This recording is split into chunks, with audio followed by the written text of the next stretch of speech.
আসসালামু আলাইকুম সবাইকে, আশা করি সবাই ভালো আছো। আমরা জৈব রাসায়নিক শনাক্তকরণের একটা পর্ব পড়েছিলাম। তো এই প্রথম পর্বটার মধ্যে অনেকগুলো যৌগের শনাক্তকরণ শিখেছি। আমরা জৈব রাসায়নের আরেকটা শনাক্তকরণ পর্বের মধ্যে বাকি যৌগগুলো কিভাবে শনাক্ত করা হয় সেই জিনিসগুলো আমরা জানবো। অর্থাৎ আজকে হচ্ছে জৈব রাসায়নের শনাক্তকরণের দ্বিতীয় পর্ব। এগুলোর মধ্যে বাকি যৌগগুলো আমরা কভার করার চেষ্টা করব, ঠিক আছে? তো আমরা প্রথমেই এই লেকচারের যে প্রথম যে যৌগটা, সেই যৌগটার নাম হচ্ছে ইথার শনাক্তকরণ। তো ইথার কিভাবে শনাক্ত করতে হয় সেটা আমরা আজকের ক্লাসের মাধ্যমে এটা প্রথমে শুরু করতে যাচ্ছি, ঠিক আছে? আচ্ছা,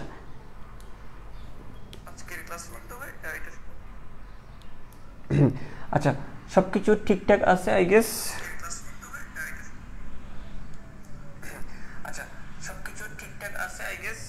ওকে। তো দেখো, আমরা যদি প্রথমেই আসি যে ইথারটাকে আমরা কিভাবে শনাক্তকরণ করব। ইথারটাকে শনাক্তকরণ করা হয়, আমি এটা লিখি প্রথমে। ইথারটাকে শনাক্তকরণ করতে হবে প্রথমেই কি ব্যবহার করতে হবে, যে গাঢ় সালফিউরিক অ্যাসিড নেওয়া লাগবে। হ্যাঁ, আমি একটু লিখে এটা, যে প্রথমে গাঢ় সালফিউরিক অ্যাসিড H2SO4, গাঢ় H2SO4 এর সাথে উত্তপ্ত করার পর উত্তপ্ত করার পর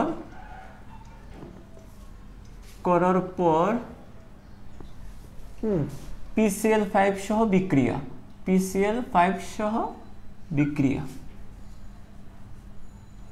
ঠিক আছে? এই কাজটা যদি আমরা করি, এই একটা শনাক্তকরণই হচ্ছে ইথার শনাক্তকরণ। জাস্ট আমরা সিম্পলি কি করব, যে গাঢ় সালফিউরিক অ্যাসিডের সাথে উত্তপ্ত করার পর PCl5 সহ বিক্রিয়া করলে আমরা কি করতে পারবো, ইথারটাকে শনাক্তকরণ করতে পারবো। তো দেখি আমরা এটা আসলে কিভাবে সম্ভব হয়। তো আমরা দেখি। আচ্ছা, তাহলে দেখো, খেয়াল করি আমরা ইথার বলতে আমরা কি বুঝি। আমরা আগের ক্লাসগুলোতে আমরা নিশ্চয়ই পড়েছি, ইথার হচ্ছে মানে এই যে ও এর দুই পাশে যদি দুইটা আর থাকে, সেটা হচ্ছে ইথার। এটা আমরা জানি যে এটা ইথার। তাহলে আমরা কি করলাম, ইথার শনাক্তকরণ করার জন্য আমাদের কি করতে হবে, ইথার শনাক্তকরণ করার জন্য আমাদেরকে কার সাথে বিক্রিয়া করতে হবে, সালফিউরিক অ্যাসিডের সাথে প্রথমে বিক্রিয়া করতে হবে। এর লেখা আছে গাঢ় সালফিউরিক অ্যাসিডের সাথে উত্তপ্ত করার পর PCl5 সহ বিক্রিয়া করাইতে হবে। তো আমরা যদি নিই এখানে ROR, এটা হচ্ছে কি আমাদের ইথার। ইথারের সাথে কার বিক্রিয়া, যদি H2SO4 এর বিক্রিয়া ঘটায়, বিক্রিয়া পরে কি তৈরি হবে, উত্তপ্ত করলে কি হবে। দেখো জিনিসটা খেয়াল করো, আমরা জানি যে সালফিউরিক অ্যাসিডের মধ্যে কি আছে, সালফিউরিক অ্যাসিডটাকে এইভাবে ভাঙা যায় না, যে এর মধ্যে একটা H আছে, আর কি আছে, একটা HSO4 আছে। এটাকে তো আমরা এইভাবে ভাঙতে পারি, দুইটা হাইড্রোজেনের মধ্যে একটা হাইড্রোজেন এইভাবে লিখলাম আর একটা এইভাবে লিখলাম, ঠিক আছে? আচ্ছা, এখানে তো দুইটা আরকে আলাদা করে বোঝার জন্য আমরা একটা প্রাইম দিয়ে দিই, আর প্রাইম, হ্যাঁ, এটা দিতে পারি। তো দেখো জিনিসটা হচ্ছে কি, খেয়াল করো, এখানে যেটা হবে, এই যে কোনো একটা আর এর সাথে কি যুক্ত হবে, HSO4 যুক্ত হবে, আর বাকি অংশটার সাথে কি যুক্ত হবে, হাইড্রোজেন যুক্ত হবে। তাহলে কি তৈরি হচ্ছে আলটিমেটলি, আমি যদি এই আর এর সাথে যদি একটা HSO4 দিয়ে দিই, আর এর সাথে যদি একটা HSO4 দিয়ে দিই, এরকম তৈরি হবে। এটাকে তোমাদের বইয়ে লিখছে মূলত HSO4টাকে উল্টা করে লিখছে, হাইড্রোজেনটাকে পরে লিখছে, ঠিক আছে? তো আমরা এটা এভাবে দিতে পারি, খেয়াল করো, SO4H, হাইড্রোজেনটাকে আমরা পরে দিতে পারি, হাইড্রোজেনটাকে পরে দেওয়া হয়েছে, আর কিছুই না। হ্যাঁ, কারণ হাতটা এখানে যে হাত মূলত এই যে বন্ধনটা মূলত সালফারের সাথে হয়, এই জন্য এটা এইভাবে লেখা হয়। তো খেয়াল আমরা কি করলাম, তো এই যে কোনো একটা আর এর সাথে আমরা একটা HSO4 বসাইলাম, আর বাকি রইল কি, আমাদের এই অংশটার সাথে আমরা একটা হাইড্রোজেন বসাবো। তাহলে কি হবে জিনিসটা দেখি, আমাদের জিনিসটা হবে কি, ROH, এই যে একটা অ্যালকোহল তৈরি হলো। কি তৈরি হলো, একটা অ্যালকোহল তৈরি হলো। আমরা একটা অ্যালকোহল কিন্তু পেয়ে গেলাম এখানে। তাহলে দেখো, এই পরবর্তীতে যখন আমরা PCl5 সহ বিক্রিয়া করলাম, এই যে দেখো, যে সালফিউরিক অ্যাসিড সহ উত্তপ্ত করার পর আমরা কি করব, PCl5 সহ বিক্রিয়া করব। যখন আমরা PCl5 সহ বিক্রিয়া করব, তখন এই দুইটার মধ্য থেকে এই যে অ্যালকোহলটা বিক্রিয়াতে অংশগ্রহণ করবে। কোনটা, অ্যালকোহলটা বিক্রিয়াতে অংশগ্রহণ করবে কার সাথে, ওই যে PCl5 এর সাথে, বিক্রিয়া অংশগ্রহণ করবে।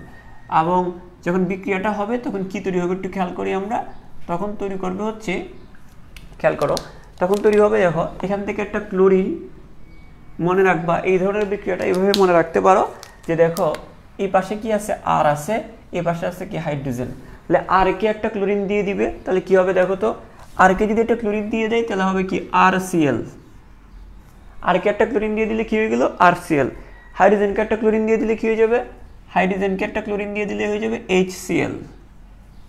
ঠিক আছে, মাঝখানে বাকি রইল কি অক্সিজেন, এই অক্সিজেনটা এখানে এসে ঢুকে যাবে। তো দেখো এই যে দেখো এই আর কে একটা ক্লোরিন দিয়ে দিল, এইচ কে একটা ক্লোরিন দিয়ে দিল, এখানে তো 5টা ক্লোরিন না, তো এখানে একটা আর কে দিয়ে দিল RCl, এখানে একটা ক্লোরিনকে দিয়ে দিল HCl, তাহলে এখানে ক্লোরিন থাকবে কয়টা, 3টা থাকবে, কয়টা থাকবে 3টা, PCl3, 3টা ক্লোরিন থাকবে। ঠিক আছে, আর এখান থেকে একটা অক্সিজেন এখানে এসে ঢুকে যাবে, এই যে POCl3। ঠিক আছে, এটার নাম কি, এটা হচ্ছে ফসফরাস অক্সোক্লোরাইড, এটা কি ফসফরাস অক্সিক্লোরাইড বা অক্সোক্লোরাইড। ঠিক আছে, আচ্ছা এই জিনিসটা তৈরি হয় এখানে। তো দেখো আলটিমেটলি আমরা কিন্তু এখানে কি পাইলাম, আমরা কিন্তু একটা হাইড্রোজেন ক্লোরাইড গ্যাস পাইছি, আমরা কি পাইছি, একটা গ্যাস। এই গ্যাসের কারণে আমরা কিন্তু শনাক্ত করতে পারি যে না এটা কি ছিল, এখানে ইথার ছিল। ঠিক আছে, তো দেখো ইহা HCl দ্বারা কি করা হয়, শনাক্ত করা হয়, কারণ আমরা জানি কোনো অধক্ষেপ বা কোনো গ্যাস বা কোনো গন্ধ বা কোনো বর্ণ এইগুলোর মাধ্যমে কিন্তু আমরা শনাক্ত করে থাকি কোনো জিনিস যোগাযোগে। হ্যাঁ, তো এখানে দেখো এই যে গ্যাসটা তৈরি হচ্ছে, এই HCl গ্যাসটা তৈরি হচ্ছে, সেই HCl এর মাধ্যমে কিন্তু আমরা কিন্তু তৈরি করতে পারি, মানে বুঝতে পারি যে এখানে ইথার আছে। তাহলে একটা জিনিস খেয়াল করো, তাহলে আমরা এখানে কি বুঝলাম, আমরা একটা জিনিস বুঝলাম যে এখানে জিনিসটা কি বুঝলাম যে এখানে সালফিউরিক অ্যাসিড যুক্ত করার পর, এই যে দেখো সালফিউরিক অ্যাসিড যুক্ত করার পর যখন আমি PCl5 দিচ্ছি তখন যদি HCl গ্যাস নির্গত হয়, দ্যাট মিনস এখানে কি আছে, ইথার আছে। ক্লিয়ার এটা? ওকে, তো এই আমরা মূলত HCl দ্বারা শনাক্ত করি। এখন তোমরা বাকিটা তো তোমরা জানো।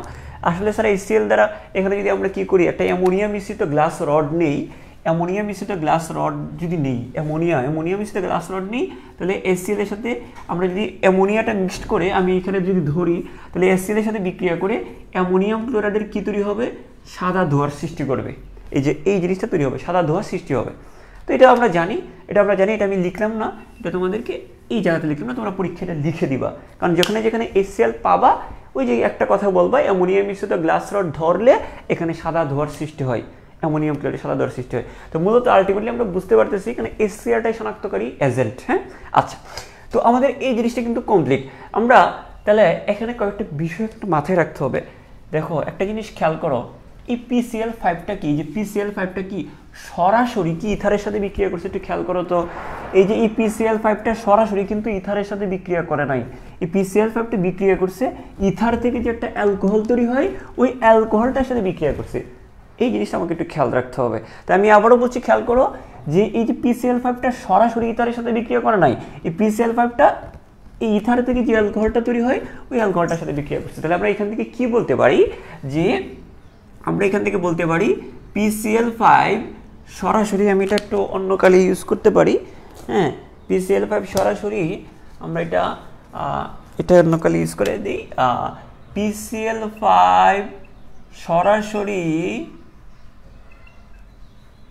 সরাসরি কি ইথারের সাথে বিক্রিয়া করে না, ইথারের সাথে বিক্রিয়া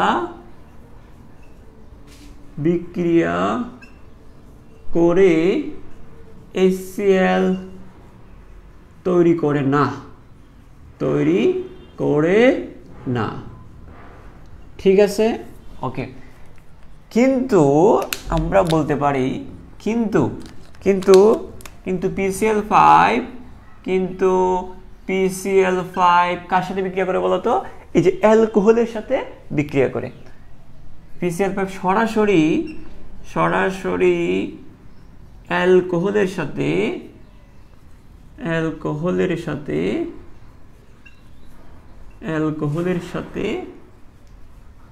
বিক্রিয়া করে HCl তৈরি করে। ঠিক আছে, তাহলে আমরা কি বলতে পারি, এই PCl5 দিয়ে কিন্তু আমরা সরাসরি অ্যালকোহলকে শনাক্ত করতে পারি। এই যে PCl5, আমরা যদি অ্যালকোহলের মধ্যে যদি আমরা PCl5টা দিই তাহলে আমরা বুঝতে পারবো ওইখানে যদি HCl তৈরি হয় আমরা বুঝতে পারবো অ্যালকোহল। আমরা তোমাদেরকে অ্যালকোহল শনাক্তকরণের মধ্যেও কিন্তু ঠিক আগের টপিকটাই, আগের ক্লাসের লাস্ট টপিকটা, PCl5 দিয়ে কিন্তু আমরা অ্যালকোহল শনাক্ত করতে পারি সরাসরি। তো দেখো, তাহলে আমরা বলতে পারি কি, PCl5টা ইথারের সাথে সরাসরি বিক্রিয়া করে না, কিন্তু PCl5টা আবার অ্যালকোহলের সাথে বিক্রিয়া করে। তার মানে আমরা বলতে পারি এটি হচ্ছে অ্যালকোহল এবং ইথারের পার্থক্যমূলক বিক্রিয়া। তাহলে আমরা বলতে পারি সুতরাং PCl5 দ্বারা বিক্রিয়া হ্যাঁ, সরাসরি PCl5 দ্বারা বিক্রিয়া হচ্ছে অ্যালকোহল ও ইথারের পার্থক্যমূলক বিক্রিয়া হলো অ্যালকোহল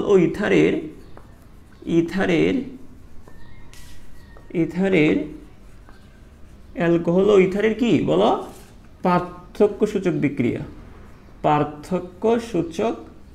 বিক্রিয়া। ঠিক আছে, এগুলো অনেক সময় এমসিকিউতে দিয়ে দিবে, তখন তুমি জট করে আনসারটাও করে ফেলবে আশা করি। ঠিক আছে, এবং এই জিনিসটা তোমাদের ক্লিয়ার, আশা করি এখানে কোনো সমস্যা হবে না। এখন দেখো এখানে এইটাগুলো আমাদের ইথারের জাস্ট একটা সিম্পল একটা শনাক্তকরণ, জাস্ট এই যে মাথায় রাখবা, এই একটা জাস্ট একটা সিম্পল একটা শনাক্তকরণ যে কীভাবে ইথারটাকে শনাক্তকরণ করা হয়। ওই জিনিসটা জানলে যে প্রথমে সালফিউরিক অ্যাসিডের উত্তপ্ত করার পর তারপর PCl5 সব বিক্রিয়া করতে হবে। তোমার এই বিক্রিয়াটা জানলে তুমি এখানে দেখতে পাচ্ছ PCl5টা সরাসরি এটার সাথে বিক্রিয়া করে না, অ্যালকোহলের সাথে বিক্রিয়া করে। আচ্ছা, তার মানে আমরা বলতে পারি এটাই অ্যালকোহল এবং ইথারের পার্থক্যসূচক একটা বিক্রিয়া, PCl5 দ্বারা বিক্রিয়া। আচ্ছা, এখন আমরা চলে আসি, বেশ কয়েকটা জিনিস এখানে আমাদেরকে মাথায় রাখা লাগবে যে স্যার কী কী, যে এখানে বলা হচ্ছে যে ইথারের সংরক্ষণ। হ্যাঁ, ইথারের সংরক্ষণ নিয়ে একটু কথা বলা হয়েছে যে ইথারটাকে কীভাবে সংরক্ষণ করা হয়।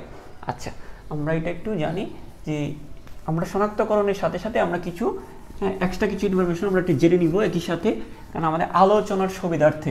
কারণ এটা যদি অন্য জায়গায় আলোচনা করি আবার একটু হয়তো বা আমাদের কাছে কঠিন লাগতে পারে বা ভুলে যেতে পারি।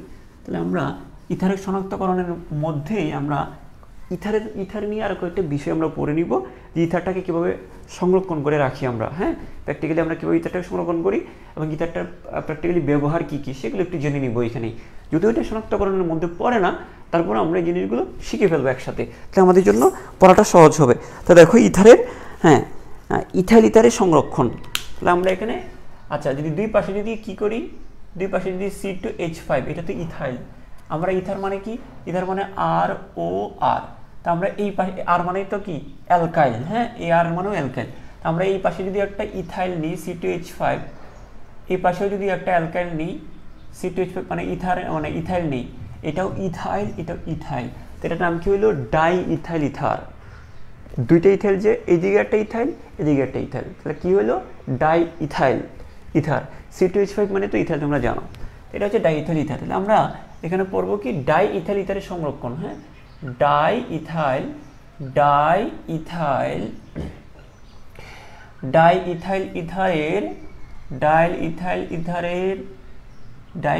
ইথারের কি বলো সংরক্ষণ। তো কিভাবে সংরক্ষণ করা হয়? আচ্ছা, এই ডাই ইথাইল ইথারটাকে কিভাবে সংরক্ষণ করা হয় সেটা জানার আগে আমরা একটা ইনফরমেশন জানবো যে এটা সংরক্ষণ নিয়ে তো কথা বলা হচ্ছে কেন। কারণটা হচ্ছে এটা আলোর উপস্থিতিতে বায়ুর সংস্পর্শে এটা বিক্রিয়া করে একটা বিষাক্ত একটা যৌগ তৈরি করে, একটা বিস্ফোরণধর্মী এবং বিষাক্ত এবং বিস্ফোরণধর্মী একটি পারঅক্সাইড তৈরি করে। সেটা আমরা একটু জেনে রাখি, যে এটা একটু লিখে রাখবো আমরা এখানে, যে ইথার কি হয়, ইথার আলোর সংস্পর্শে সূর্যালোকের উপস্থিতিতে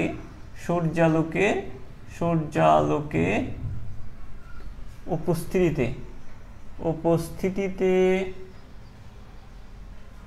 এবং কিসের সংস্পর্শে বলতো, বায়ুর সংস্পর্শে। বায়ু মানে কি বলতো, বায়ু মানে তো অক্সিজেন, তাই না? বায়ুর অক্সিজেনের সংস্পর্শে কি তৈরি করে বলো? হ্যাঁ, বায়ুর অক্সিজেনের সংস্পর্শে বিষাক্ত বিস্ফোরণধর্মী ও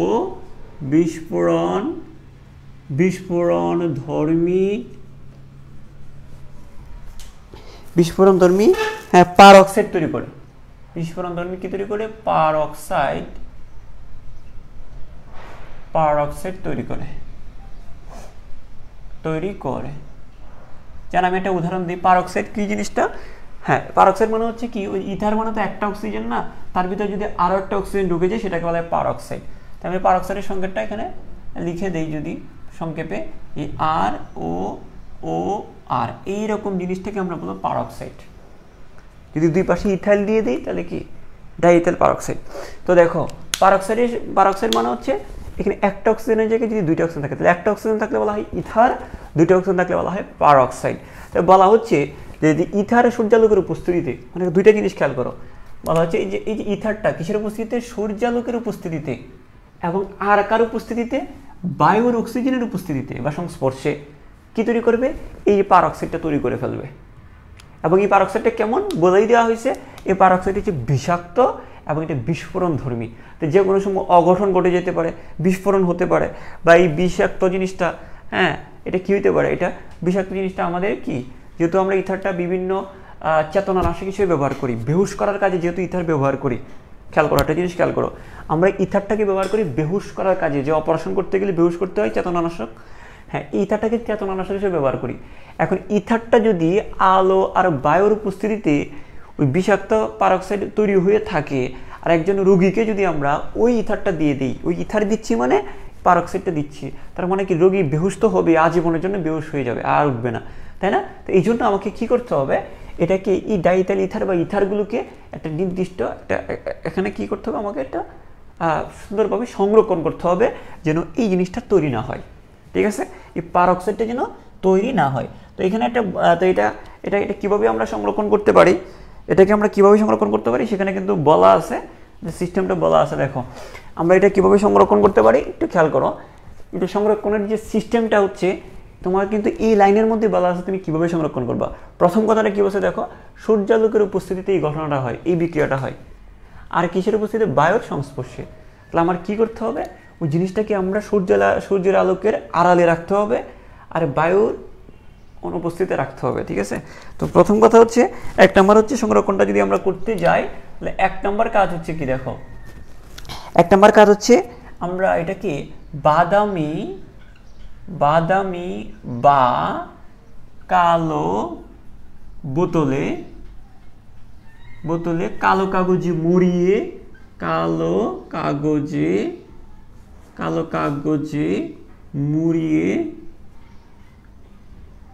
হ্যাঁ কালো কাগজে মুড়িয়ে কি করতে হবে, কালো কাগজে মুড়িয়ে বোতলে কালো কাগজে মুড়িয়ে সিল করে রাখা হয়, বোতল পূর্ণ করে মুড়িয়ে আচ্ছা মুখ পর্যন্ত পূর্ণ করে, বোতলের যে মুখ থাকে এই মুখ পর্যন্ত পূর্ণ করে, তো পূর্ণ করে সিল করে রাখা হয়। সিল মানে কি, ওই যে জিনিসটা যে ঢাকনাটা আছে, যে বোতলের ঢাকনাটা লাগাই দিতে হয়, হ্যাঁ হ্যাঁ সিল করে রাখা হয়, সিল করে রাখা হয়। তাহলে দেখো এটা যদি আমার একটা বোতল হয়, তো বোতলটা কেমন হবে, কালো হবে অথবা বাদামি হবে। দেখো বাদামি কিংবা কালো বোতলে রাখবো আমরা কালো কাগজে মুড়িয়ে। কি করতে হবে, কালো কাগজে মুড়িয়ে মুখ পর্যন্ত পূর্ণ করে, একদম মুখ পর্যন্ত পূর্ণ করে রাখবো, এবং কি করতে হবে, মুখটা অবশ্যই লাগিয়ে রাখতে হবে। তো এক লাইনে কিন্তু আমরা সবকটা জিনিস বলে দিলাম। তা দেখো আমি যদি কালো কাগজে মুড়িয়ে রাখি বাদামি বা কালো বোতলে, তখন কিন্তু সূর্যের আলো এর দিক দিয়ে ঢুকতে পারবে না, নাম্বার ওয়ান, তাহলে আমার কিন্তু সূর্যের আলো পাচ্ছে না। দুই নাম্বার হচ্ছে কি, আমি যখন বোতলটা পূর্ণ করে রাখবো এখানে কিন্তু বাতাস ঢোকারও কোনো সম্ভাবনা নাই, তাহলে কি হবে, বায়ুর অক্সিজেনের উপস্থিতিতে আচ্ছা বায়ুর অক্সিজেনও কিন্তু ঢুকতে পারবে না, এবং যেহেতু আমি সিল করে রাখবো মানে মুখটা লাগিয়ে রাখবো, তাহলে আর কি হবে না, মুখ পর্যন্ত সিল করে রাখা হয়, তখন আর আমার এই যে দুইটা জিনিস, সূর্য আলোকে ঢুকতেছে না, আমার বায়ুর অক্সিজেনও ঢুকতেছে না, ঠিক আছে। আর তুমি যদি বোতলটা খালি রাখো এদিক দিয়ে তো বাতাস কোনো না কোনোভাবে ঢুকবেই, তাই না, এই আর কি। তো এটা হচ্ছে আমাদের একটা জিনিস। আর একটা জিনিস হচ্ছে যে এটা তো আমরা এই জিনিসটা করলাম, আরেকটা জিনিস তোমরা একটু জেনে রাখতে পারো, সেটা হচ্ছে আমরা 2 নম্বর উপায়টাতে যাই। 2 নম্বর উপায়টা হচ্ছে আমরা কিছু রাসায়নিক দ্রব্য আমরা মিশাতে পারি যার উপস্থিতিতে বিক্রিয়াগুলো হবে না বা এই পারক্সাইডটা তৈরি হবে না। সেটা হচ্ছে ইথারের বোতলে আমরা কি রাখতে পারি, অল্প পরিমাণ ইথারের বোতলে কি করতে পারি আমরা, অল্প পরিমাণ কপার অক্সাইড, কপার অক্সাইড, তারপর হচ্ছে ইথানল হাইড্রোকুইনন, এটা রাখতে পারি ইথানল, ইথানল, তারপর হাইড্রোকুইনন, হাইড্রোকুইনন। হাইড্রোকুইননের সংকেত কি? হাইড্রোকুইননটা হচ্ছে এরকম, ওই যে বেনজিনের দুই পাশে যদি দুইটা ওইচ থাকে এটাকে হাইড্রোকুইনন বলে, ঠিক আছে? হাইড্রোকুইনন, হ্যাঁ। আচ্ছা, হাইড্রোকুইনন, হাইড্রোকুইনন যোগ করা হয়, যোগ করা হয়, ঠিক আছে? এই দুইটা জিনিস তুমি জাস্ট মাথায় রাখবো। প্রথমটা তো বুঝেই যাচ্ছে, এটা আমার মুখস্থ করতে হচ্ছে না। বাদামি বা কালো বোতলে কালো কাগজে মুড়িয়ে, হ্যাঁ, বোতল পূর্ণ করে কি করতে হবে? আমাদের সিল করে রাখতে হবে, নাম্বার 1। আর 2 নাম্বার হচ্ছে কি, অল্প পরিমাণে তুমি কপার অক্সাইড, ইথানল অথবা হাইড্রোকুইনন, হ্যাঁ, কপার অক্সাইড, ইথানল এবং কি হাইড্রোকুইনন যোগ করে রাখলে এগুলোর উপস্থিতিতে বিক্রিয়াটা সহজে হবে না। তো এই হচ্ছে আমাদের মোটামুটি ইথারের সংরক্ষণ প্রসেস। ইথারটাকে আমরা কীভাবে সংরক্ষণ করব সেটার, হ্যাঁ, সেটার প্রক্রিয়া। আচ্ছা, তাহলে আমরা আশা করি জিনিসটা বুঝে গিয়েছি। আমরা যদি বলি যে এখন দেখো কোনো কারণে আমি যে এই যে এতক্ষণ সংরক্ষণ করে রাখলাম, এখন কোনো কারণে পারক্সাইডটা তৈরি হয়ে গেল কিনা সেটা আমাদের একটি শনাক্তকরণের প্রয়োজন আছে। কেন প্রয়োজন আছে? কারণ আমরা যখন পেশেন্টকে যখন এটা দিব তখন আমাকে একটু পরীক্ষা করে দেখতে হবে। হ্যাঁ, আমি অনেক প্রোটেকশন নিয়েছি, অনেক কিছু নিয়েছি, তৈরি হবে না। তারপরে যদি তৈরি হয়ে থাকে তাহলে তো একটা রোগী মারা যেতে পারে, তাই না? তো দেখো যে ইথারের মধ্যে কোনো পারক্সাইড তৈরি হলো কিনা সেটা আমরা একটু পরীক্ষা করবো। তাহলে ইথারের কি পারক্সাইডের উপস্থিতি শনাক্তকরণ, এই জিনিসটা আমরা এখন পড়বো। তাহলে ইথারে পারক্সাইডের উপস্থিতি শনাক্তকরণটা পড়বো। ইথারে, খেয়াল করো, ইথারে পারক্সাইডের উপস্থিতি শনাক্তকরণ সেটা আমরা একটু জানবো। ইথারে পারক্সাইডের উপস্থিতি শনাক্তকরণ, তাহলে দেখি ইথারে পারক্সাইডের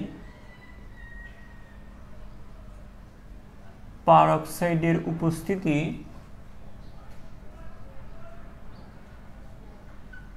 শনাক্তকরণ। ইথারে পারক্সাইডের উপস্থিতি কি করণ বলো? শনাক্তকরণ। এই জিনিসটা আমরা, তো পারক্সাইড আছে কিনা, ইথারের মধ্যে কিছু কিছু পারক্সাইড তৈরি হয়ে আছে কিনা সেটা আমরা এই পদ্ধতিতে শনাক্তকরণ করব। তাহলে এটা দাঁড়াও,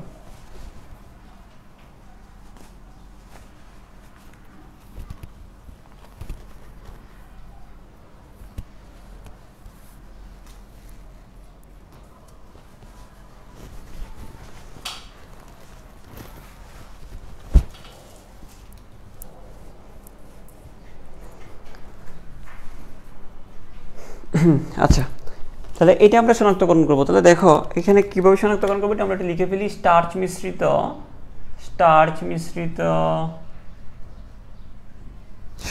মিশ্রিত পটাশিয়াম আয়োডাইডের জলীয় দ্রবণ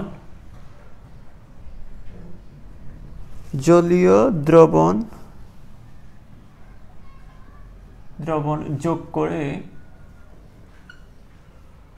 ঝাঁকালে,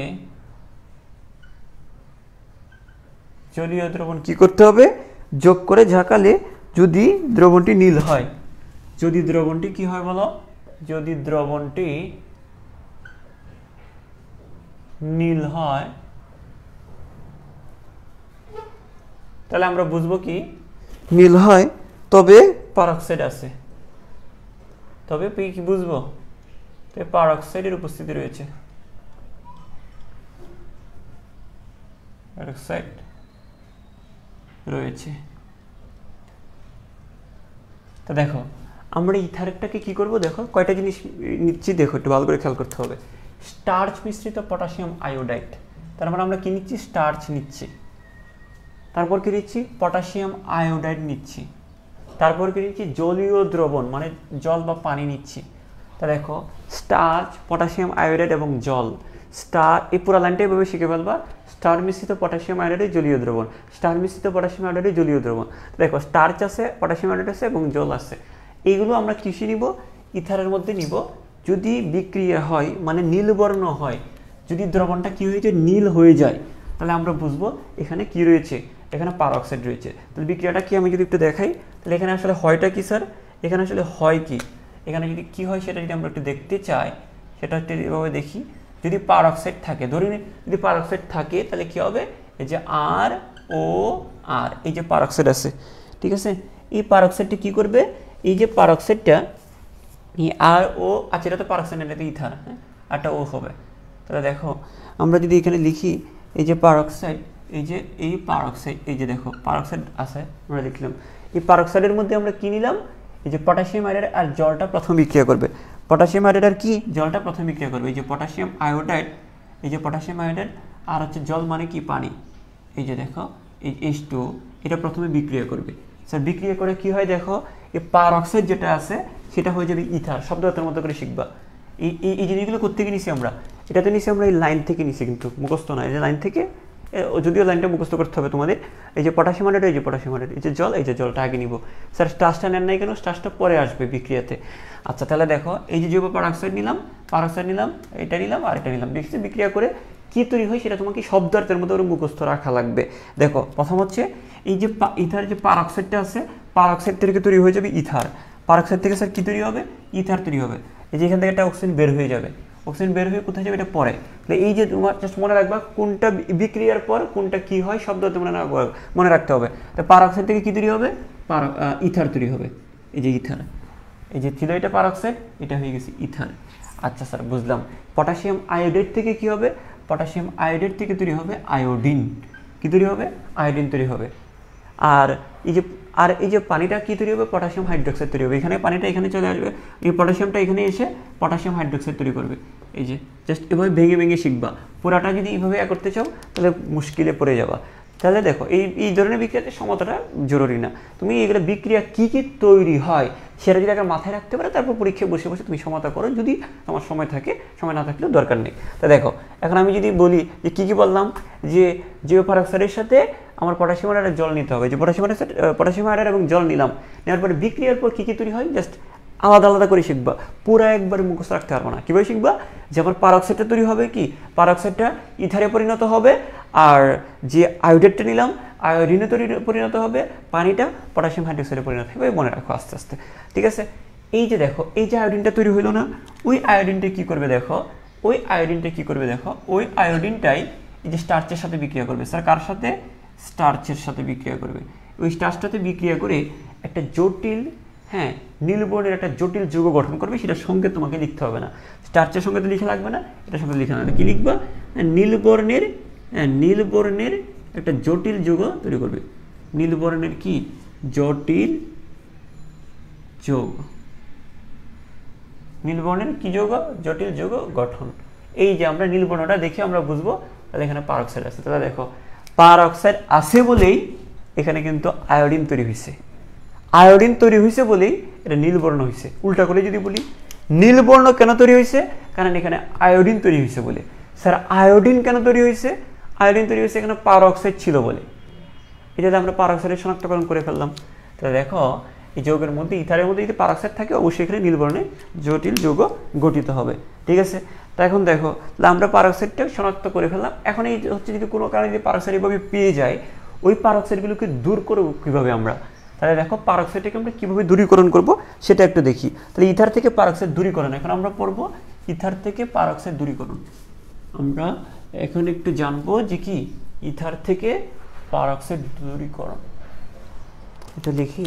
তাহলে দেখো ইথার থেকে আমরা কিন্তু ছোট ছোট অসংখ্য প্রশ্নের উত্তর কিন্তু শিখে ফেলতেছি, হ্যাঁ। ইথার শনাক্তকরণ যদি একটা টপিক, কিন্তু এখানে অনেকগুলো প্রশ্ন, এগুলো জ্ঞানমূলক বা তোমার অনুধাবনে আসবে।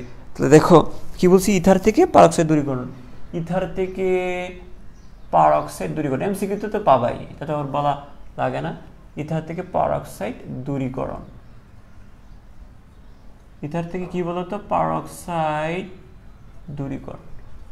এখন দেখো এই যে আমরা পারঅক্সাইড শনাক্ত করছি, এখন ইথারের মধ্য থেকে কিভাবে পারঅক্সাইডটাকে আমরা দূর করতে পারি, ইথারের মধ্য থেকে আমরা কিভাবে পারঅক্সাইডটা দূর করতে পারি সেটা বলা হচ্ছে। জাস্ট একটা জিনিস বেলা রাখবো, কিন্তু কোনো বিক্রিয়া শিখতে হবে না, জাস্ট এভাবে মাথায় রাখবা যে FeO4 মানে কি ফেরাস সালফেট, FeSO4 বা কি sodium sulphide, Na2SO3, sodium sulphide, হ্যাঁ সোডিয়াম সালফাইড বিজারক দ্রবণ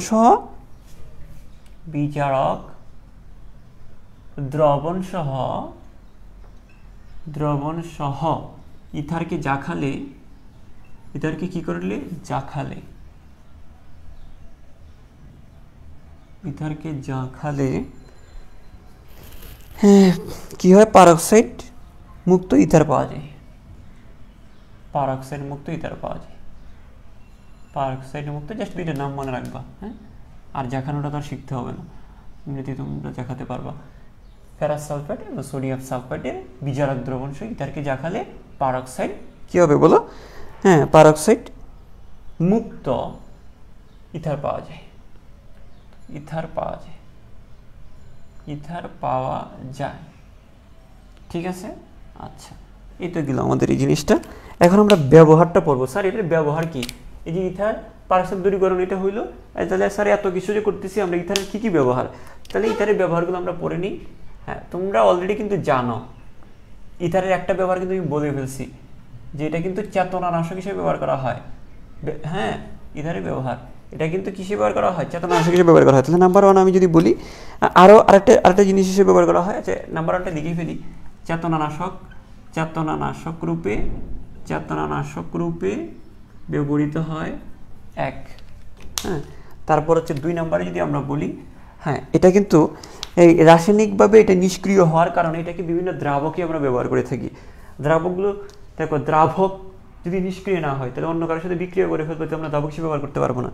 দেখো এটা নিষ্ক্রিয় হওয়ার কারণে, হ্যাঁ দেখো খেয়াল করো, হ্যাঁ এটি রাসায়নিকভাবে নিষ্ক্রিয়, ইথার রাসায়নিকভাবে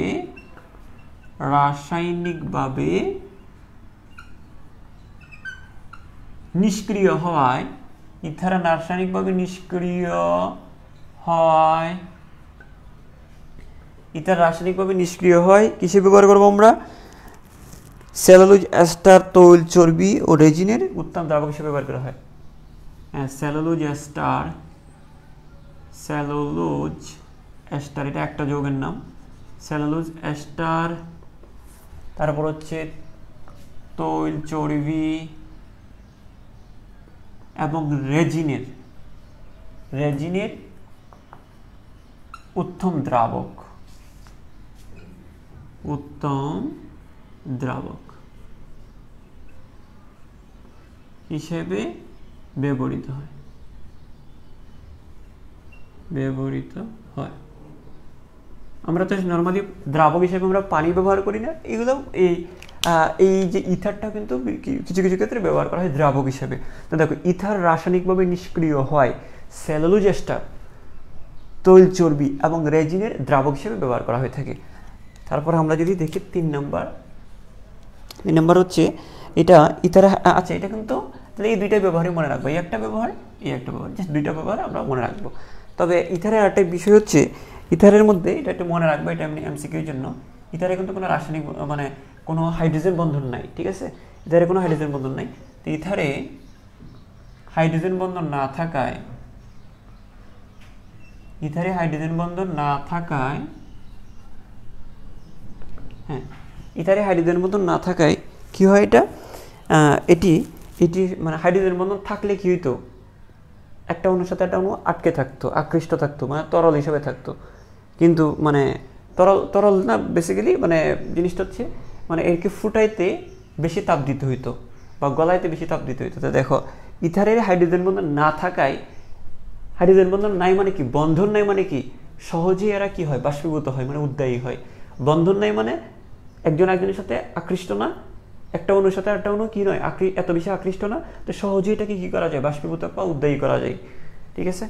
আচ্ছা, তাহলে বন্ধন নেই, তাহলে হাইড্রোজেন বন্ধন না থাকায় এটি অধিক উদ্দায়ী, এটি কি অধিক উদ্দায়ী, এটি অধিক উদ্দায়ী, এটি অধিক কি বলো, উদ্দায়ী ও নিম্ন স্ফুটনাঙ্ক বিশিষ্ট, ও নিম্ন স্ফুটনাঙ্ক বিশিষ্ট, ও নিম্ন স্ফুটনাঙ্ক বিশিষ্ট, স্ফুটনাঙ্ক বিশিষ্ট।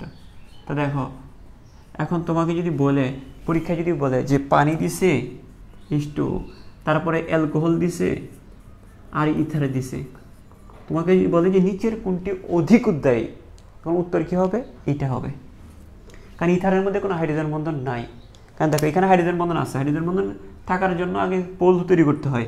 দেখো, আমি যদি এটাকে ভেঙে লিখি, এই যে দেখো তাহলে এখানে কিন্তু হাইড্রোজেন বন্ধন থাকবে। স্যার কেন থাকবে? কারণ এই যে দেখো ও এবং এইচ এর মধ্যে অক্সিজেনের পোলারিটি বেশি, তোমরা জানো এটা মাইনাস হয় আর এটা প্লাস হয়, তাহলে এখানে প্লাস মাইনাস তৈরি হইতে পারে প্রথম শর্ত। দ্বিতীয় শর্ত এখানে হাইড্রোজেন আছে, তো পোল তৈরি হওয়া আর হাইড্রোজেন থাকা এই দুইটা জিনিস থাকলে এটাকে হাইড্রোজেন বন্ধন তৈরি হবেই। এখানে আমি আবারও বলি, একটা পোল তৈরি হচ্ছে এবং এর সাথে হাইড্রোজেন আছে, তার মানে এটা হাইড্রোজেন বন্ধন থাকবে, তাহলে এটা কম উদ্দায়ী বা এটাকে উদ্দায়ী বলা যাবে না। আবার এখানে সেম গঠনটা করতেছে, দেখো এখানে দেখো এই যে অক্সিজেন এবং হাইড্রোজেনের মধ্যে এটা কি নেগেটিভ, এটা পজিটিভ হবে, ঠিক আছে। তাহলে দেখো এখানে পোল আছে এবং একই সাথে হাইড্রোজেন আছে, তার মানে এখানে হাইড্রোজেন বন্ধন থাকবে। আর হাইড্রোজেন বন্ধন থাকলে এটা কি হবে, এটা এত বেশি উদ্দায়ী হবে না, কারণ একজন হাইড্রোজেন বন্ধন থাকা মানে কি নতুন একটা বন্ধন থাকা, অণুগুলোর সাথে একটা যুক্ত হয়ে থাকবে। আচ্ছা, কিন্তু এখানে যদি আমরা আসি, এটা যদি একটা উদাহরণ নিই, C2H5 ও আমরা একটা আর নিলাম, এখানে আর মানে কি ইথাইল, মিথাইল, প্রোপাইল, তাই আমি যে কোনো একটা ইথাইল নিলাম, এখানে C2H5 আমরা আরেকটা ইথাইল নিলাম, ঠিক আছে। কিন্তু দেখো এখানে কিন্তু সরাসরি দেখো এখানে অক্সিজেনের সাথে হাইড্রোজেনের সরাসরি সংযোগ আছে, একটা বন্ধন আছে, এখানে অক্সিজেনের সাথে হাইড্রোজেনের সরাসরি কি আছে, বন্ধন আছে। কিন্তু দেখো এখানে কিন্তু অক্সিজেনের সাথে কিন্তু একটা কার্বন যুক্ত আছে, কোনো হাইড্রোজেন কিন্তু সরাসরি যুক্ত নাই। এই হাইড্রোজেনগুলো কিন্তু মূলত এই কার্বনটার সাথে যুক্ত। হ্যাঁ, এটা আছে বন্ধনটা হচ্ছে এরকম, আমি যদি একটু ভেঙে দেখাই, কার্বন কার্বন, এই যে অক্সিজেন, এই যে কার্বন কার্বন, এই হাইড্রোজেনগুলো কিন্তু জাস্ট এদের সাথে যুক্ত, হাইড্রোজেন হাইড্রোজেন হাইড্রোজেন, তিনটা পাঁচটা না, একটা দুইটা তিনটা চারটা, এই পাঁচটা, এই সেম, এটাও এটা সেম।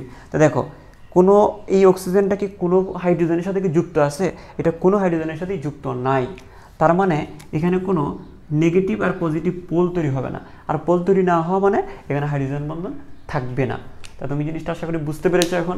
তো এইগুলো কিন্তু মুখস্থ জিনিস না, এগুলো কিছু কিছু জিনিস এমনি কিন্তু বুদ্ধি করে কিন্তু এমনি বলে ফেলা যায়। যদি আমি এই লাইনটা বলে রাখছি, তুমি কিন্তু নেক্সট টাইম তুমি এখানে বুঝবা যে এখানে হাইড্রোজেন থাকলেও এইগুলোতে হাইড্রোজেন, এই হাইড্রোজেনগুলো কাজ হবে না, কারণ এখানে হাইড্রোজেন থাকলেও কিন্তু পোল তৈরি হচ্ছে না, আর পোল তৈরি না হলে হাইড্রোজেন বন্ধনও তৈরি হবে না, ঠিক আছে।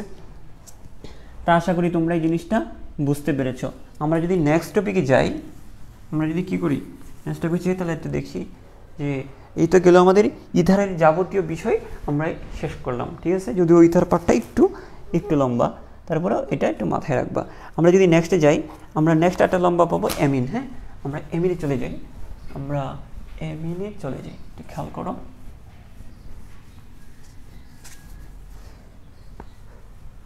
তাহলে দেখি আমরা অ্যামিন শনাক্তকরণ। অ্যামিন শনাক্তকরণ, আচ্ছা, অ্যামিনটাকে আমরা কিভাবে শনাক্তকরণ করবো একটু দেখি। প্রথম কথা হচ্ছে যে 1 ডিগ্রি অ্যামিন, 2 ডিগ্রি অ্যামিন। হ্যাঁ, 1 ডিগ্রি অ্যামিন ও 2 ডিগ্রি অ্যামিন, 3 ডিগ্রি অ্যামিন বলে একটা বিষয় আছে। যখন আমরা অ্যামিন বলতে আমরা কি বুঝি, আর এর সাথে যদি NH2 থাকে এটাকে বলা হয় অ্যামিন, ঠিক আছে, এটাকে অ্যামিন বলা হয়। এই যে NH2 এর সাথে কি থাকবে, NH2 তো একটা হাত, এটাকে আমরা যেটা আর দিয়ে দিই, এটা হচ্ছে 1 ডিগ্রি অ্যামিন। তো দেখো নাইট্রোজেনের সাথে কয়টা আর আছে, একটা আর আছে, তাই এটাকে বলা হয় 1 ডিগ্রি অ্যামিন। এখন দেখো আমি যদি এখান থেকে আরও একটা হাইড্রোজেন সরাইয়া দিই, তাহলে কী থাকবে, এই যে আর, দেখো এখানে 2টা হাইড্রোজেন আছে, তো তার মধ্যে আমি আরও একটা হাইড্রোজেন সরাই, তাহলে কয়টা হাইড্রোজেন থাকবে, একটা হাইড্রোজেন থাকবে। দেখো এই 2টা হাইড্রোজেন থেকে আরও একটা হাইড্রোজেন সরালে একটা হাত খালি হবে, আর 2টার মধ্যে একটা সরাইলে একটা হাত থাকবে। তো আমি এখানে একটা আর বসাই দিলাম, এটা কিন্তু 2 ডিগ্রি অ্যামিন। এটা কয় ডিগ্রি অ্যামিন, 2 ডিগ্রি অ্যামিন। ঠিক একইভাবে আমরা যদি নাইট্রোজেনের 3টে হাত সরাই দিই, নাইট্রোজেন থেকে 3টে হাইড্রোজেন সরাই দিই, একটা 2টা, এই যে হাইড্রোজেনটা দিয়ে সরাই দিই, তাহলে আরেকটা হাত খালি, এটাকে আমরা বলবো 3 ডিগ্রি অ্যামিন। কথা বোঝা গেছে? হ্যাঁ, তো বেসিক্যালি আমরা এখানে 1 ডিগ্রি, 2 ডিগ্রি, 3 ডিগ্রি কেন বলা হচ্ছে, কারণ আমরা 1 ডিগ্রিগুলো একভাবে শনাক্ত করব, 2 ডিগ্রিগুলো একভাবে, 3 ডিগ্রিগুলো অন্যভাবে আমরা শনাক্ত করব, ঠিক আছে। তো এখন আমরা প্রথম যেটা জানবো যে 1 ডিগ্রি, আবার দেখো এটাতে গেল আমরা প্রথমটাতে আসি, 1 ডিগ্রিতে আসি। এখন 1 ডিগ্রি অ্যামিন, এটা একটা 1 ডিগ্রি অ্যামিন। এখন 1 ডিগ্রি অ্যামিনটা অ্যালিফেটিক হইতে পারে, অ্যারোমেটিকও হইতে পারে। এখন আমরা যদি আর এর জায়গায় খেয়াল করো, এখানে যদি আর এর জায়গায় যদি আমরা C2 মনে করো CH3 এই যে মিথাইল দিয়ে দিই, তো এটা কিন্তু একটা অ্যালিফেটিক অ্যামিন। একটা আর আছে, আমরা আর হিসাবে আমরা একটা মিথাইল দিলাম, আর মানে তো অ্যালকাইল, সেই ক্ষেত্রে আমরা মিথাইল দিলাম। তো এটা কিন্তু 1 ডিগ্রি অ্যালিফেটিক অ্যামিন। এটা কি অ্যামিন? Aliphatic amine. যদি আমরা এখানে কি দিয়ে দিই, একটা বেনজিন মূলক দিয়ে দিই, একটা বেনজিন মূলক দিয়ে দিই, এটাও কিন্তু দেখো এখানে কিন্তু একটা যুক্ত আছে, কয়টা, আমার একটা নাইট্রোজেনের থেকে নাইট্রোজেনের সাথে একটা যুক্ত আছে, অ্যারাইল মূলক, এটার নাম হচ্ছে অ্যারাইল মূলক। হ্যাঁ, অ্যারাইল মূলক যুক্ত আছে, এটাও কিন্তু 1 ডিগ্রি এমিন, তবে এটা হচ্ছে অ্যারোমেটিক এমিন, এটা 1 ডিগ্রি কি অ্যারোমেটিক এমিন। তা আমরা প্রথমে এই দুটো জিনিস শনাক্ত করব।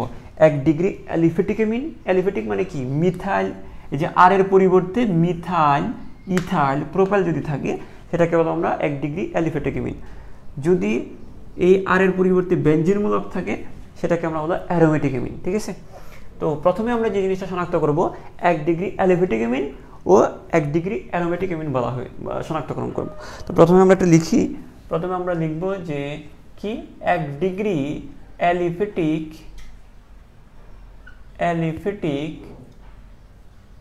ও 1 ডিগ্রি অ্যারোমেটিক এমিন শনাক্তকরণ, অ্যারোমেটিক অ্যামিন শনাক্তকরণ। তো প্রথমে আমরা এই শনাক্তকরণটা পড়ব। তো কি বললাম, 1 ডিগ্রি অ্যালিফেটিক ও 1 ডিগ্রি অ্যারোমেটিক এমিনের শনাক্তকরণটা আমরা আগে পড়ব। ঠিক আছে, তো স্যার সেটা আমরা কিভাবে করব? হ্যাঁ, সেটাকে আমরা করব কার্বিল এমিন পরীক্ষার মাধ্যমে। স্যার কি পরীক্ষা? এটাকে আমরা করব কার্বিল এমিন পরীক্ষার মাধ্যমে, এটা মনে রাখবা। তাহলে 1 ডিগ্রিগুলো আমরা শনাক্ত করব কোন পরীক্ষার মাধ্যমে? কার্বিল এমিন পরীক্ষা। আমরা এখানে লিখে রাখি কার্বিল এমিন পরীক্ষা, কার্বিল এমিন, এবার মেডিকেল ভর্তি পরীক্ষা আসছে, এটা কার্বিল এমিন পরীক্ষা ধারা। ঠিক আছে, কার্বিল এমিন পরীক্ষা দ্বারা।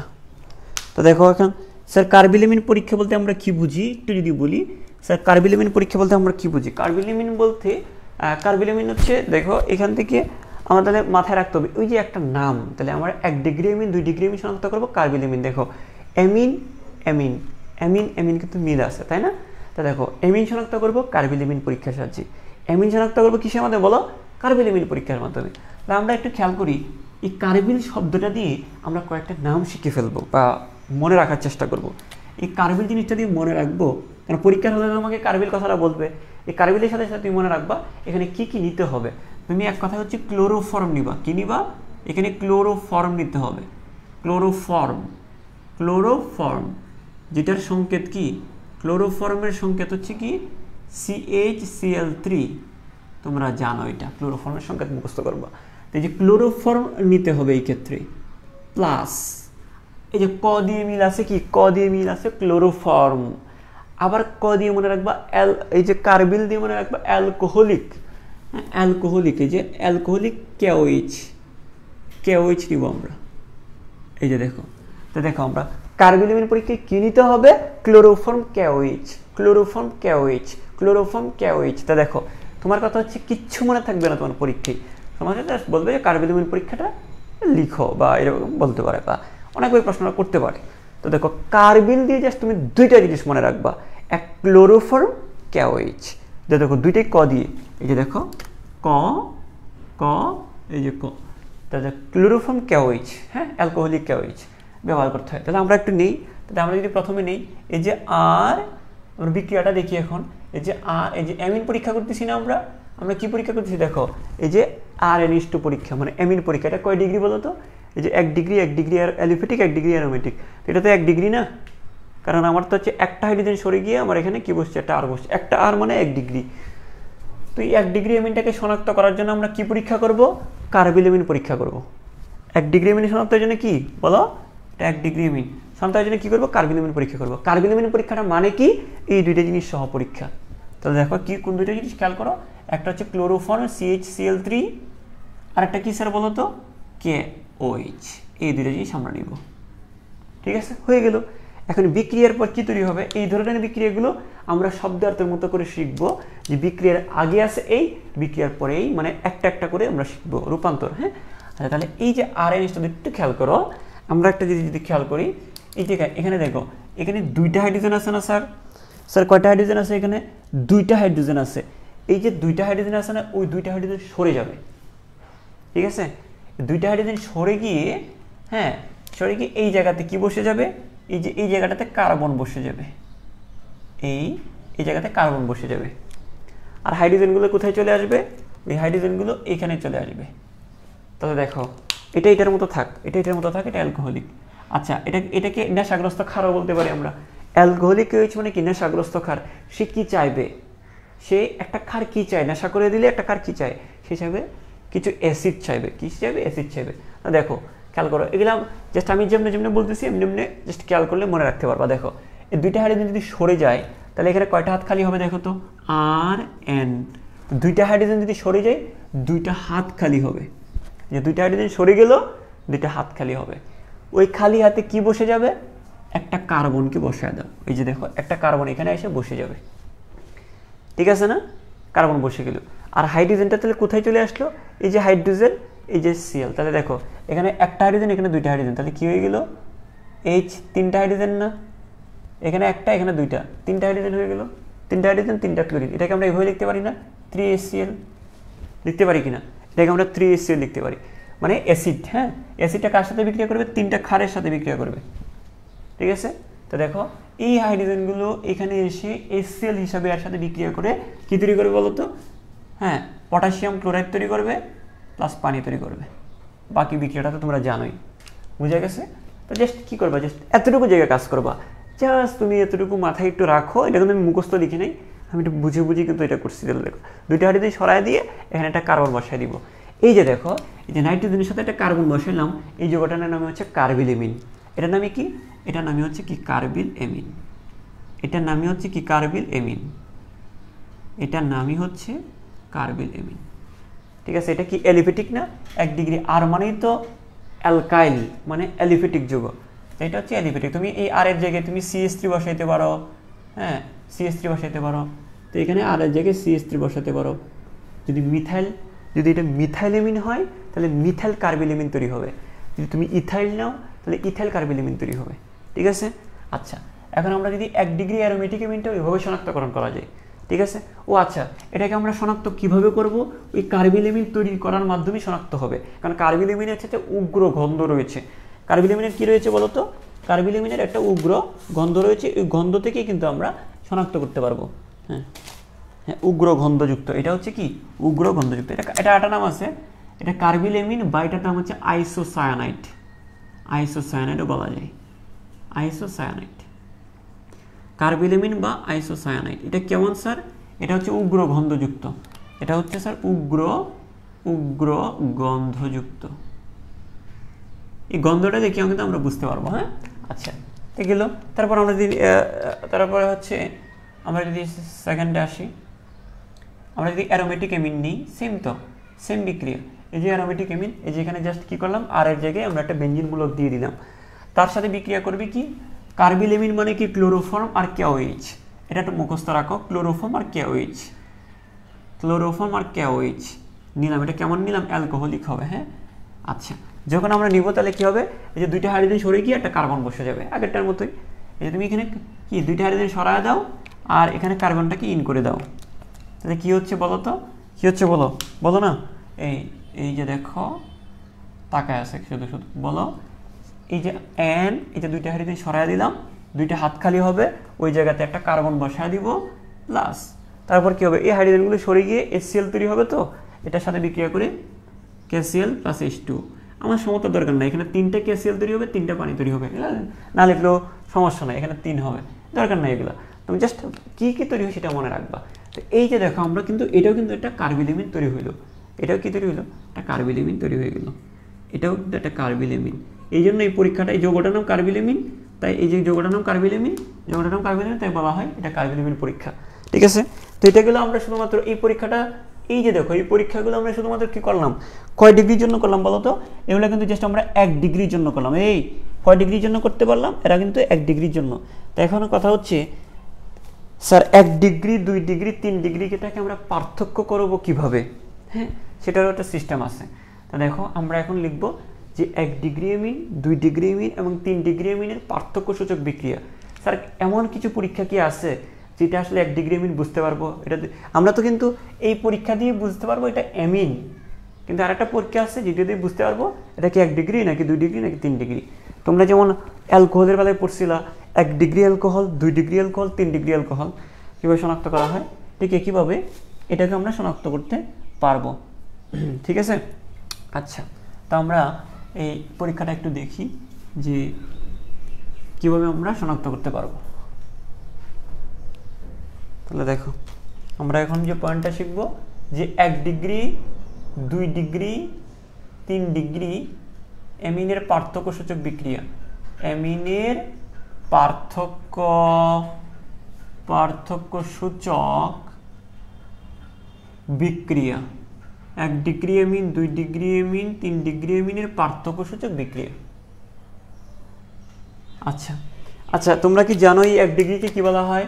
1 ডিগ্রিকে বলা হয় প্রাইমারি, 2 ডিগ্রিকে কি বলা হয় সেকেন্ডারি, 3 ডিগ্রিকে কি বলা হয় টারশিয়ারি। ঠিক আছে, তোমরা জানো। হ্যাঁ, আচ্ছা, 1 degree amine, 2 degree amine, 1 degree, 2 degree, 3 ডিগ্রির পার্থক্যসূচক বিক্রিয়া। তো সেটা আমরা কিভাবে করব? এটা কিসের মাধ্যমে করব? নাইট্রাস অ্যাসিড সহ পরীক্ষা। এই পরীক্ষাটা আমরা কিভাবে করব? নাইট্রাস অ্যাসিড সহ পরীক্ষা। নাইট্রাস অ্যাসিড সহ পরীক্ষা। কি সহ পরীক্ষা বলো? নাইট্রাস অ্যাসিড সহ পরীক্ষা। নাইট্রাস অ্যাসিড সহ পরীক্ষা। তো আমরা নাইট্রাস অ্যাসিড দিয়ে পরীক্ষাটা করব। তো দেখো, নাইট্রাস অ্যাসিড যদি পরীক্ষা করি তাহলে 1 ডিগ্রি অ্যামিন হলে কি হবে? 1 ডিগ্রি অ্যামিন হলে অ্যামিনের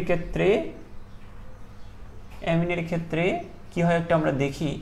অ্যামিনের ক্ষেত্রে কি হয়? ধরো আমরা একটা 1 ডিগ্রি অ্যামিন নিলাম, আমরা just একটা উদাহরণ নিচ্ছি। ধরো CH3NH2, এটা কয় ডিগ্রি অ্যামিন বলো তো? একটা আর যুক্ত আছে এখানে। আর হিসাবে আমরা এই মিথাইল, ইথাইল যে কোনো একটা নিতে পারি, যার সামনে মিথাইল নিলাম, একটা আর যুক্ত আছে, এটা 1 ডিগ্রি অ্যামিন।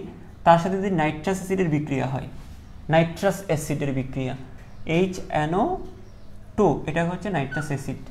এটা কি আমি যদি লিখে রাখি, নাইট্রাস অ্যাসিড মানে কি HNO2। ঠিক আছে, এটার সাথে যদি বিক্রিয়া হয় তাহলে কি তৈরি হবে একটু খেয়াল করি, একটু খেয়াল করো। এখানে নাইট্রাস অ্যাসিডটাকে আমরা এভাবে ভেঙে লিখতে পারি, এভাবে কিন্তু ভেঙে লিখতে পারি HONO, এভাবে লিখতে পারি না? HONO এভাবে কিন্তু আমরা লিখতে পারি, কারণ H একটা O, NO, হ্যাঁ হনো, এটা হনো হয়ে গেছে। যাই হোক, HONO এটা ভেঙে লিখতে পারি, তোমাদের বইও এভাবে ভেঙে লিখে আছে। আচ্ছা, যদি আমরা ভেঙে লিখি, একটু বা দিয়ে দিই। হ্যাঁ, যদি আমরা ভেঙে লিখি তাহলে কি হয় দেখো, একটু খেয়াল করো। এখানে জিনিসটা হচ্ছে, যদি 1 ডিগ্রি অ্যামিন হয়, এটা তোমাকে একটু মাথায় রাখা লাগবে। যদি 1 ডিগ্রি অ্যামিন হয়, সেই ক্ষেত্রে যেটা হবে, ওই মিথাইলের সাথে একটা OH যুক্ত হবে। এই যে মিথাইলের সাথে কি যুক্ত হবে? একটা OH যুক্ত হবে, একটা অ্যালকোহল তৈরি হবে, মানে মিথানল তৈরি হবে। তো আমরা একটু লিখি এটা, এই যে CH3 এর সাথে এই ওটা যুক্ত, OH-টা যুক্ত হবে, CH3 এর সাথে এই OH যুক্ত হবে, নাম কি তার? মিথানল। ঠিক আছে। আচ্ছা, এটার নাম হচ্ছে মিথানল বা অ্যালকোহল তৈরি হলো। মিথানল বা কি? অ্যালকোহল তৈরি হলো। তারপর আর কি আছে দেখো, আর আমরা যদি বলি একটু খেয়াল করো, তো এখানে রইল কি? এই যে নাইট্রোজেন আর এই যে নাইট্রোজেন, দুইটা নাইট্রোজেন আছে না? এই দুইটা নাইট্রোজেন মিলে হবে নাইট্রোজেন গ্যাস। নাইট্রোজেন গ্যাস তৈরি হবে। আর কি বাকি রইল? আর এই যে হাইড্রোজেনগুলো যেগুলো বাকি আছে, এই হাইড্রোজেন আর অক্সিজেন যেগুলো বাকি আছে, সেগুলো মিলে তৈরি হবে পানি। তো তুমি এইভাবে ভেঙে ভেঙে পড়বা, একদম মুখস্থ করবা না যে কী কী তৈরি হচ্ছে, এভাবে তার মনে রাখতে পারবা না। জাস্ট এইগুলোর উপর দৃষ্টি রেখে দেখে তুমি চিন্তা করতে হবে। তাহলে আমার কি হচ্ছে, মিথাইল আর OH মিলে হবে মিথানল। 1 ডিগ্রি অ্যামিনের ক্ষেত্রে কি হবে? এই যে অ্যালকাইল আর OH যুক্ত হয়ে তৈরি হবে অ্যালকোহল। হ্যাঁ, আর নাইট্রোজেন আর নাইট্রোজেন মিলে হবে নাইট্রোজেন গ্যাস, আর বাকি হাইড্রোজেন অক্সিজেন মিলে হবে পানি। এখন একটা জিনিস তোমরা এখানে খেয়াল রাখবা, সেটা হচ্ছে যে সবসময় নাইট্রোজেনগুলো একসাথে থাকবে। এই যে নাইট্রোজেন আর নাইট্রোজেন, সবসময় নাইট্রোজেনগুলো কি থাকবে? একসাথে থাকবে, এটা একটু মাথায় রাখবা। তাহলে আমরা 2 ডিগ্রি অ্যামিনের, তাহলে আমরা কি করলাম?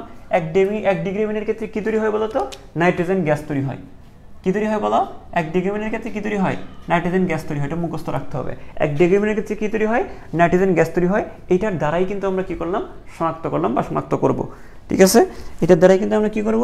শনাক্ত করব। ঠিক আছে, আমরা যদি পরেরটাতে চলে যাই, 2 ডিগ্রি অ্যামিনের ক্ষেত্রে, 2 ডিগ্রি অ্যামিনের ক্ষেত্রে, ঠিক আছে, 2 ডিগ্রি অ্যামিনের ক্ষেত্রে স্যার কি করব দেখি আমরা। এই যে CH3, এই যে দেখো CH3 তো একটা আছে না এখানে, এই যে একটা CH3,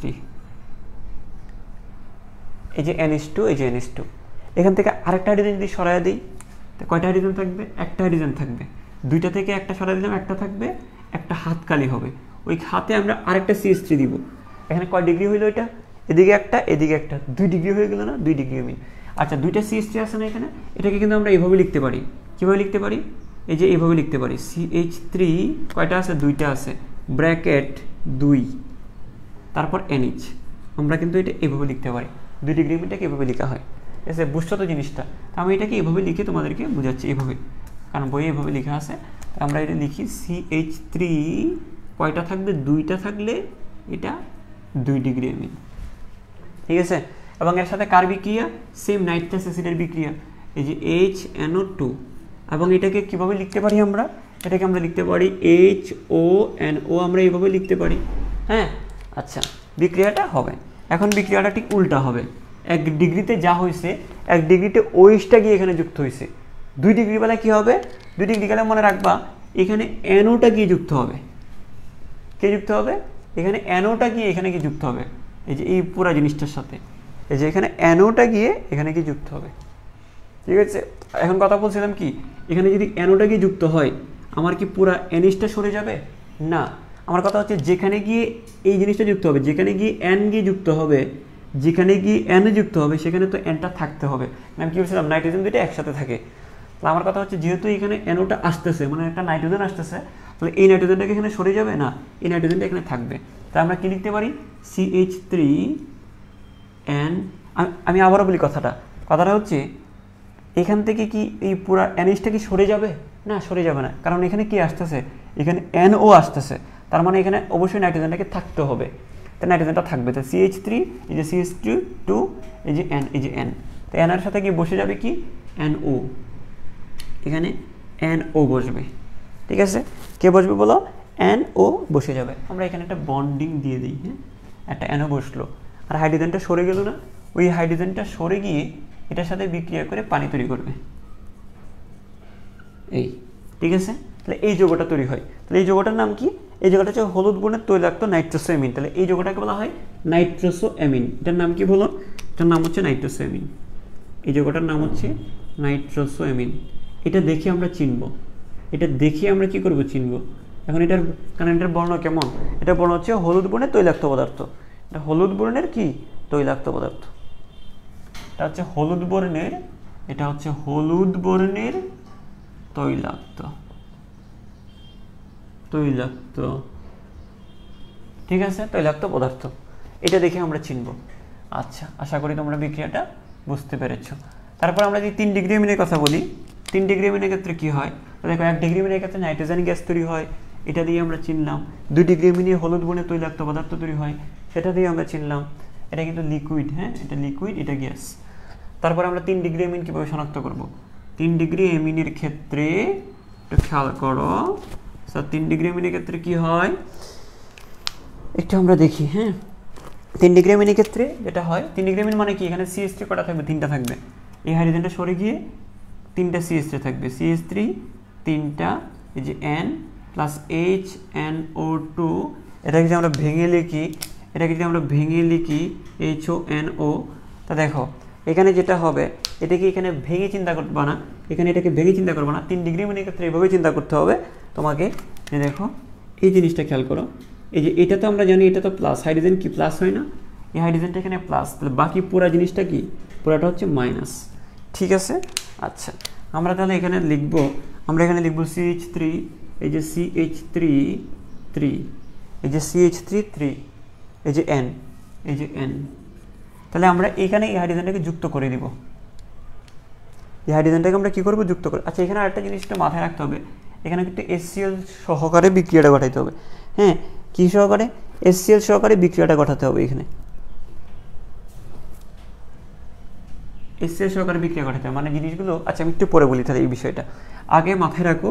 এই যে জিনিসটা, এই যে CH3N, এই যে CH3N, এটা হচ্ছে 3 ডিগ্রি এমিন, কারণ এই যে এই হাইড্রোজেন যেটা আছে এটাও সরে গিয়ে আরেকটা CH3 বসবে, মানে CH3 3টা, এই যে N, তারপরে নাইট্রাসের সাথে বিক্রিয়া হবে। এখন নাইট্রাসের সাথে বিক্রিয়া হবে, তো এইটার সাথে যখন এটা বিক্রিয়া হবে তাহলে কেমন হবে, এই যে CH3, এই যে CH3, এই যে N, এই যে N, জাস্ট এর সাথে একটা H বসে যাবে, একটা H বসে যাবে। যখন একটা H বসবে তখন কী হবে বলো তো, তখন এই পুরো জিনিসটা কী হবে বলো, যখন এটার সাথে একটা H বসবে তখন কি হবে, এই এইচে যখন বসবে তখন কি পুরো জিনিসটার কি হয়ে যাবে, পুরো জিনিসটা কি প্লাস হয়ে যাবে না, একটা প্লাস হবে না, কারণ এখানে একটা এইচ প্লাস আসতেছে মানে কি এখানে একটা ধনাত্মক আয়ন বাড়তেছে। তাহলে দেখো আমি কিচ্ছু করি না, জাস্ট এই জিনিসটা এই যে এখানে লিখলাম, এই হাইড্রোজেনটাকে এখানে নিয়ে আসলাম, তাই পুরো জিনিসটার জারণ মান এখন প্লাস। ঠিক আছে, আমরা এভাবে চিন্তা করতে পারি। আর এই যে পাশে কি বসা দিব, NO2 বসা দিব। এই যে মানে হচ্ছে এখানে জাস্ট দুইটা গিয়ে একসাথে মিশে যায়, মিশে গিয়ে একটা লবণ তৈরি হয়। এই লবণ, এটার নাম কি, এই লবণটার নাম কি, এটাকে বলা হচ্ছে trimethyl ammonium nitrate, trimethyl ammonium nitrate বলা হচ্ছে।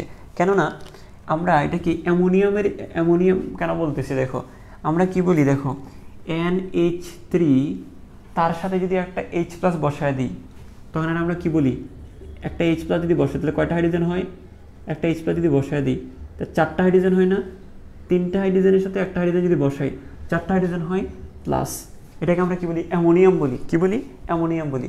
তো এটার সাথে তুলনা করে এখানে বলা হচ্ছে এই যে একটা নাইট্রোজেন 3টা, এগুলোকে তুমি হাইড্রোজেন হিসেবে চিন্তা করতে পারো, 3টা হাইড্রোজেন, একটা নাইট্রোজেন 3টা হাইড্রোজেন, একটা নাইট্রোজেন 3টা মিথাইল, তারপরে একটা H প্লাস যুক্ত হবে, এটাকে অ্যামোনিয়াম। যে একটা H প্লাস যুক্ত হয়েছে, যে একটা H প্লাস যুক্ত হবে এটাকে আমরা অ্যামোনিয়াম বলবো। তাহলে আমরা কি বলতে পারি, এটার নাম কি, এই যে ওটার নাম হচ্ছে এই যে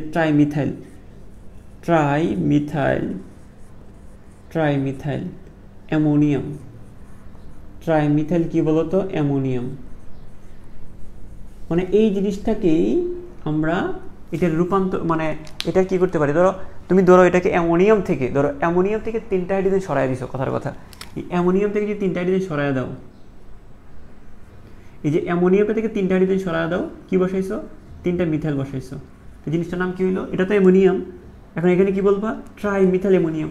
তো এখানে এটাই আছে, দেখো ট্রাইমিথাইল অ্যামোনিয়াম। যে ওটা নামটা কেমন করছো বুঝছো। আর আমার কথা হচ্ছে এটাকে তো আমরা অ্যামোনিয়াম হিসাবে চিনি, ওই অ্যামোনিয়াম থেকে 3টা হাইড্রোজেন সরাও, 3টা মিথাইল বসাও, 3টা হাইড্রোজেন সরাও, 3টা মিথাইল বসাইছো, এর নাম কি হয়েছে, ট্রাইমিথাইল। এই যে ট্রাইমিথাইল, এই যে অ্যামোনিয়াম, এটা হচ্ছে শুধু অ্যামোনিয়াম, আর 3টা হাইড্রোজেন মিথাইল দিয়ে সরাই দিছি, ট্রাইমিথাইল অ্যামোনিয়াম। বুঝা গেছে? আচ্ছা, তো অ্যামোনিয়াম এটা কি, নাইট্রাইট, লবণ। ঠিক আছে, আমরা কি পাইলাম বলতো, ট্রাইমিথাইল অ্যামোনিয়াম নাইট্রেট পাইছি। আমরা কি পাইছি বলতো, ট্রাইমিথাইল অ্যামোনিয়াম নাইট্রেট লবণ পাইছি। যদি এটা কখন হবে, এটা তো 3 ডিগ্রি অ্যামিন হয় তখন একটা লবণ তৈরি হয়। 3 ডিগ্রি অ্যামিনের ক্ষেত্রে একটা লবণ তৈরি হলে 1 ডিগ্রি অ্যামিনের ক্ষেত্রে কি তৈরি হয়, 2 ডিগ্রি অ্যামিনের ক্ষেত্রে কি তৈরি হয়, 3 ডিগ্রি অ্যামিনের ক্ষেত্রে কি, আলাদা আলাদা জিনিস তৈরি হয়েছে না। এক জায়গায় গ্যাস তৈরি হলো, এক জায়গায় তো হলুদ বর্ণের তৈলাক্ত পদার্থ তৈরি হলো, আর এক জায়গায় লবণ তৈরি হলো।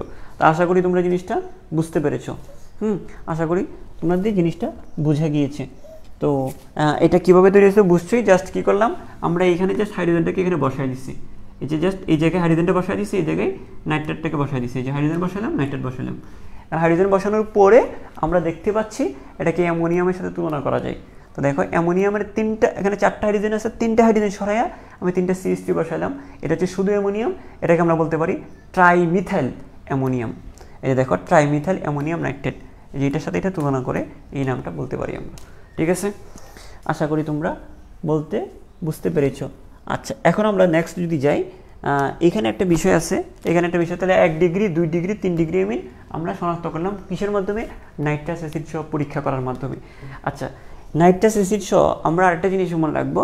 হ্যাঁ, আচ্ছা, এখানে আমরা বলতেছিলাম যে সরাসরি নাইট্রাস অ্যাসিড নেওয়া হয় না, নেওয়া হয় কি জানো, নেওয়া হয় যে HCl নেওয়া হয়, আর হচ্ছে NaNO2 এই জিনিসটা নেওয়া হয়, HCl নেওয়া হয় এবং সোডিয়াম নাইট্রেট নেওয়া হয়। তো যখন HCl এবং সোডিয়াম নাইট্রেট নেওয়া হয়, একটু খেয়াল করো, যেমন HCl এবং সোডিয়াম নাইট্রেট সরাসরি এটা সরাসরি নেওয়া হয় না, এই দুইটা জিনিস নেওয়া হয়। তার মানে HCl আর সোডিয়াম নাইট্রেট যদি নেওয়া হয় তাহলে এদের মধ্যে বিক্রিয়ার মাধ্যমে তৈরি করে কি, HNO2 কি তৈরি করে, HNO2 তৈরি। কারণ এখানে হাইড্রোজেনটা যদি এখানে চলে আসে তাহলে কি তৈরি হচ্ছে, HNO2 তৈরি হবে না, আর সোডিয়াম ক্লোরাইড তৈরি হবে। তাহলে সরাসরি আমরা এটা নিব না, আমরা নিব হাইড্রোজেন ক্লোরাইড এবং কি sodium nitrate, hydrogen chloride sodium nitrate, same. এটা সরাসরি আমরা তাহলে এটা নিব না, এই যে সোডিয়াম নাইট্রেট এবং HCl এই দুইটা জিনিস নিব। ঠিক আছে, আশা করি তোমরা এই জিনিসটা বুঝতে পেরেছো। তাহলে এখন আমরা চলে আসি, এটাতে গেলে আমার 1 ডিগ্রি 2 ডিগ্রি 3 ডিগ্রি অ্যামিনের ক্ষেত্রে নাইট্রাস অ্যাসিড সহ 1 ডিগ্রি 3 ডিগ্রি অ্যামিনের বিক্রিয়া কি হয়। আচ্ছা, এখন আমরা একটু অ্যারোমেটিক অ্যামিনের ক্ষেত্রে একটু চিন্তা করব। দেখো, এটা আশা করি তোমরা বুঝতে পেরেছো। এখন আমরা খেয়াল করব, এখন আমরা দেখি এই যে নাইট্রাস অ্যাসিড সহ নাইট্রাস অ্যাসিড সহ 1 ডিগ্রি অ্যারোমেটিক অ্যামিনের পরীক্ষা। 1 ডিগ্রি অ্যারোমেটিক অ্যামিন,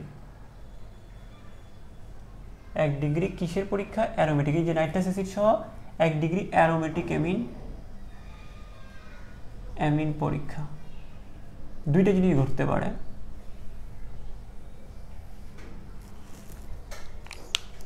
পরীক্ষা। তাহলে দেখো, আমরা নাইট্রাস অ্যাসিড সহ, এটা তো 1 ডিগ্রি 2 ডিগ্রি 3 ডিগ্রি পার্থক্য বোঝা গেছে। আমরা এটা করলাম নাইট্রাস অ্যাসিড সহ 1 ডিগ্রি অ্যারোমেটিক অ্যামিনের পরীক্ষা। তো দেখো, প্রথম ক্ষেত্রে হবে কি, যদি কি হয়, যদি আমরা প্রথম ক্ষেত্রে দুইটা জিনিস এখানে ঘটবে। একটা হচ্ছে কি, নাইট্রাস অ্যাসিড সহ উত্তপ্ত করলে, HNO2 সহ উত্তপ্ত করলে নাইট্রোজেন গ্যাস তৈরি হয়।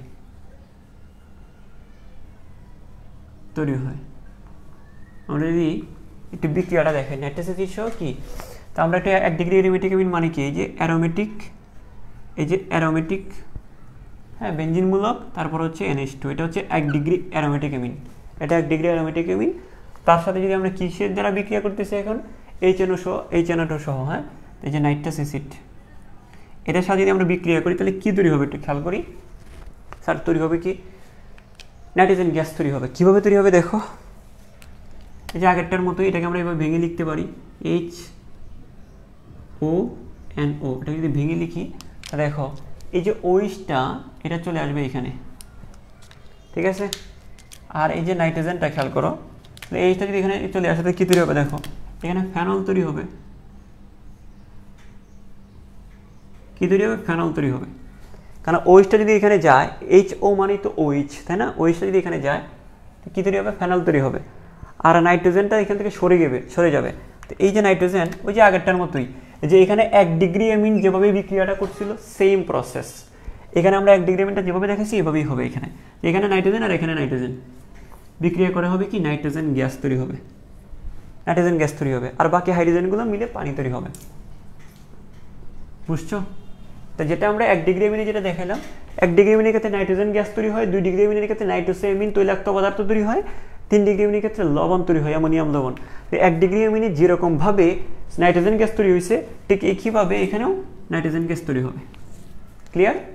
আচ্ছা, এই যে লিখে আছে, কি করলে? উত্তপ্ত করলে। কিন্তু এই যে খেয়াল করবে, এই ছোটোখাটো বিষয়গুলো খেয়াল করতে হবে, উত্তপ্ত করলে। আচ্ছা, 2 নম্বরে হচ্ছে HNO2 ও HCl সহ, HNO2 এবং HCl সহ, কত? HCl সহ 0 থেকে 5 ডিগ্রি সেলসিয়াসে বিক্রিয়া করালে, 0 থেকে 5 ডিগ্রি সেলসিয়াসে বিক্রিয়া করালে ডায়াজোনিয়াম লবণ তৈরি হবে। কি তৈরি হবে? ডায়াজোনিয়াম লবণ তৈরি হবে। ডায়াজোনিয়াম লবণ তৈরি হয়। ঠিক আছে, বোঝা গেছে কি? দেখো, আমরা দুইটা জিনিস কিন্তু আমরা পাচ্ছি। এক হচ্ছে শুধুমাত্র HNO2 সহ উত্তপ্ত করলে নাইট্রোজেন গ্যাস তৈরি হয়। HNO2 সহ যদি উত্তপ্ত করি তাহলে নাইট্রোজেন গ্যাস তৈরি হয়। আর যদি HNO2 ও HCl সহ 0 থেকে 5 ডিগ্রি সেলসিয়াসে, মানে ঠান্ডা অবস্থায় আর কি, বিক্রিয়া করে, তাহলে ডায়াজোনিয়াম লবণ তৈরি হয়। আমরা বিক্রিয়াটা দেখি, বিক্রিয়াটা যদি দেখাই, খেয়াল করো, এটা কি বলতো? এটা হচ্ছে NH2। এই যে আমরা কার পরীক্ষা করতেছি, আমরা কিন্তু এগুলা কার, এই যে 1 ডিগ্রি অ্যারোমেটিক অ্যামিনের পরীক্ষা। 1 ডিগ্রি অ্যারোমেটিক অ্যামিনের পরীক্ষা, একবার আমরা HNO2 দিয়ে উত্তপ্ত করতেছি, আর একবার HNO2 দিয়ে ঠান্ডা করতেছি। দুইটাতে ঠান্ডা করলে লবণ তৈরি হবে। তা দেখো, এই যে আমার ডায়াজোনিয়াম লবণ, তারপর আমরা কি HNO কি বলো HNO2, তারপরে আমার কি থাকতে হবে এখানে HCl থাকবে, এই যে HCl থাকবে, ঠিক আছে। তখন কি তৈরি হবে বলা হচ্ছে ডায়াজোনিয়াম লবণ তৈরি হবে। তো তুমি তো জানোই ডায়াজোনিয়াম লবণ মানে কি, নাইট্রোজেনের ত্রিবন্ধন আর একটা নাইট্রোজেনের মধ্যে প্লাস, এগুলো তোমাদেরকে আগেও পড়াইছি। হ্যাঁ, এটা ডায়াজোনিয়াম লবণটা তৈরি হবে। তো দেখো আমরা এখানে কি তৈরি করব, দেখো হ্যাঁ, তাহলে দেখো এখানে যেটা হবে এই যে দেখো এখানে নাইট্রোজেনটা এখানে আসবে, এই নাইট্রোজেনটা এখানে আসবে, এসে এরকম তৈরি করবে। এই যে বেনজিন লিখলাম, এই যে নাইট্রোজেন আছে এখানে, এই যে নাইট্রোজেন লিখলাম, এই যে নাইট্রোজেন আছে, এই নাইট্রোজেনটা ত্রিবন্ধন দিয়ে যুক্ত হবে। কয় বন্ধন? ত্রিবন্ধন দিয়ে যুক্ত হবে। এই যে নাইট্রোজেনটার সাথে এই নাইট্রোজেনটা ত্রিবন্ধন দিয়ে যুক্ত হবে, এখানে একটা প্লাস হবে, এখানে একটা কী হবে বলো তো, একটা প্লাস চিহ্ন হবে। প্লাসটা মূলত এখানে হয় আর কি, প্লাসটা মূলত এখানে হয়। হ্যাঁ, একটা প্লাস হবে। আচ্ছা, তো এটা হইলো। তো ওইটা হওয়ার পরে আমরা কি করলাম, এই যে তাহলে দেখো এই যে আমরা বুঝলাম যে এখান থেকে একটা নাইট্রোজেন, এই যে এখান থেকে একটা নাইট্রোজেন গিয়ে এখানে একটা ডায়াজোনিয়াম লবণটা তৈরি হবে। তারপর এই যে ডায়াজোনিয়াম লবণ, এই পুরো জিনিসটাতে কি এখন প্লাস না, এটা তো একটা প্লাস। এখন এখানে একটা ক্লোরিন বসবে মাইনাস, এখানে ক্লোরিন বসে এটা ডায়াজোনিয়াম ক্লোরাইড লবণ তৈরি হবে। এটা পুরোটা হচ্ছে প্লাস, এটা মাইনাস, এই যে প্লাস, এই পুরোটা প্লাস, এটা মাইনাস, ডায়াজোনিয়াম ক্লোরাইড লবণ তৈরি হলো। তো দেখো এই যে এখান থেকে নাইট্রোজেনটা এখানে আসবে, এই যে জাস্ট এখানে আসছে, আমি কিচ্ছু করি না, জাস্ট খেয়াল করো, এই যে একটু দেখো, এই যে একটু খেয়াল করতে হবে। এই যে জাস্ট আমি নাইট্রোজেনটাকে এখানে বসায় দিলাম, নাইট্রোজেনটাকে এখানে বসানোর সাথে সাথে এখানে একটা আমরা প্লাস দিলাম, কারণ আমরা জানি ডায়াজোনিয়ামটা অ্যামোনিয়ামের মতো, অ্যামোনিয়ামের মধ্যে যেমন একটা প্লাস আছে, ডায়াজোনিয়ামের মধ্যেও এই যে একটা প্লাস থাকবে, এটা মাথায় রাখবা। তাহলে এই যে নাইট্রোজেনটা এখানে এসে যখন ত্রিবন্ধন দিয়ে নাইট্রোজেনটা যুক্ত হয়ে এটা ডায়াজোনিয়াম মূলক তৈরি করবে, এটা মুখস্থ রাখবা। ডায়াজোনিয়াম মূলক তৈরি হবে যার উপর একটা প্লাস থাকবে, ঠিক আছে। আর হাইড্রোজেনগুলো সরে গিয়ে কি তৈরি হবে, আচ্ছা এখানে যেহেতু শুধু একা প্লাস থাকে না, প্লাস তো একা থাকে না, এই প্লাসের সাথে একটা মাইনাস থাকবে, এই মাইনাসটাকে এখানে যুক্ত হবে। আর বাকি রইল কি বলো, এখানে নাইট্রোজেন চলে আসলো, তো এই হাইড্রোজেনটা এখান থেকে সরে যাবে, এই যে এই হাইড্রোজেন আর এই অক্সিজেন মিলে কি হবে, পানি তৈরি হবে, এই পানি তৈরি হবে। আশা করি তোমরা বুঝতে পারছো, লবণ আর পানি তৈরি হবে। তাহলে দেখো আমরা কি করলাম, এই যে হাইড্রোজেন এই যে অক্সিজেন মিলে কি তৈরি হলো, ওই যে H2O পানি তৈরি হবে। আর বাকি জিনিসগুলো নাইট্রোজেনটা এসে ত্রিবন্ধন দিয়ে যুক্ত একটা প্লাস আয়ন তৈরি করবে, আর এখানে একটা মাইনাস আয়ন Cl মাইনাসটা গিয়ে যুক্ত হয়ে যাবে। তো তুমি এগুলো যতক্ষণ না লিখবা ততক্ষণ জিনিসটা সহজ হবে না। তো এগুলো বারবার লিখে অভ্যাস করতে গেলে, তো এই জিনিসটা তো মুখস্থ করার কিছু নেই, তো বারবার লিখে অভ্যাস করবা, বারবার লিখে অভ্যাস করতে। আমরা কি বুঝলাম, আমরা যদি কি করলাম যে যদি আমরা কিসের সাথে বিক্রিয়া করি, 1 ডিগ্রি অ্যারোমেটিক মিন, এই যে এটাও 1 ডিগ্রি অ্যারোমেটিক, এটাও কিন্তু 1 ডিগ্রি, এই যে 1 ডিগ্রি অ্যারোমেটিকের পরীক্ষা। তো 1 ডিগ্রি অ্যারোমেটিক মিনের সাথে নাইট্রাস অ্যাসিড বিক্রিয়া করলে একবার নাইট্রোজেন তৈরি হয়, যদি উত্তপ্ত করি আর যদি ঠান্ডা করি 0 থেকে 5 ডিগ্রি সেলসিয়াস, তখন কি তৈরি হয়েছে দেখছো, ডায়াজোনিয়াম লবণ তৈরি হয়েছে। আশা করি তোমরা এই জিনিসগুলো বুঝতে পেরেছ। ওকে, আচ্ছা আমরা যদি আমরা একটু খেয়াল করবো এখন। আচ্ছা এখন আমরা একটু খেয়াল করবো যে এখানে কিন্তু তোমাদেরকে বলছিলাম যে 1 ডিগ্রি 2 ডিগ্রি 3 ডিগ্রি অ্যামিন। আচ্ছা প্রথমে আমি তোমাদেরকে পড়াইছিলাম 1 ডিগ্রি অ্যামিন, 1 ডিগ্রি অ্যালিফেটিক মিন অ্যারোমেটিক অ্যামিনের পরীক্ষা কোন পরীক্ষা দিয়ে করাইছিলাম, কার্বিল অ্যামিন পরীক্ষা করছি। তারপর কি করলাম, আমরা নাইট্রাস অ্যাসিড পরীক্ষা করলাম, নাইট্রাস অ্যাসিড দিয়ে 1 2 3কে পার্থক্য করলাম। তারপর নাইট্রাস অ্যাসিড দিয়ে 1 ডিগ্রি অ্যারোমেটিক অ্যামিনের বিক্রিয়া ঘটালাম। তাহলে দেখো আমি জিনিসটা যদি তোমাদেরকে আবার একটু করে বলি, তোমরা যখন নোট করবা তখন এখানে তো আমি এক ভোটে সব দেখাইতে পারতেছি না, তোমরা যখন নোট করবা পৃষ্ঠা উল্টে দেখবা, একটার সাথে একটা কানেক্ট করার চেষ্টা করবা, ঠিক আছে। তাহলে আমি তোমাদেরকে একটু বলি আবারও, অ্যামিন শনাক্ত করানোর জন্য আমরা প্রথম কি করলাম, আমরা 1 ডিগ্রি অ্যালিফেটিক এবং শুধুমাত্র 1 ডিগ্রিটা পরীক্ষা করছিলাম, 1 ডিগ্রি অ্যালিফেটিক এবং 1 ডিগ্রি অ্যারোমেটিকের পরীক্ষা করছি কার্বিল অ্যামিন পরীক্ষার মাধ্যমে, যেখানে ক্লোরোফর্মটা ব্যবহৃত হয়েছিল। তারপর আমরা কি করলাম, 1 ডিগ্রি 2 ডিগ্রি 3 ডিগ্রিটাকে পার্থক্য করার জন্য আমরা নাইট্রাস অ্যাসিড সহ পরীক্ষা করলাম। তারপর লাস্টে কী করলাম, এই নাইট্রাস অ্যাসিড সহ 1 ডিগ্রি অ্যারোমেটিক অ্যামিনের 2 অবস্থায় বিক্রিয়া ঘটাইছি, একবার উত্তপ্ত করে একবার ঠান্ডা করে। উত্তপ্ত করলে নাইট্রোজেন গ্যাস, ঠান্ডা করলে ডায়াজোনিয়াম লবণ তৈরি হয়। বুঝা গেছে?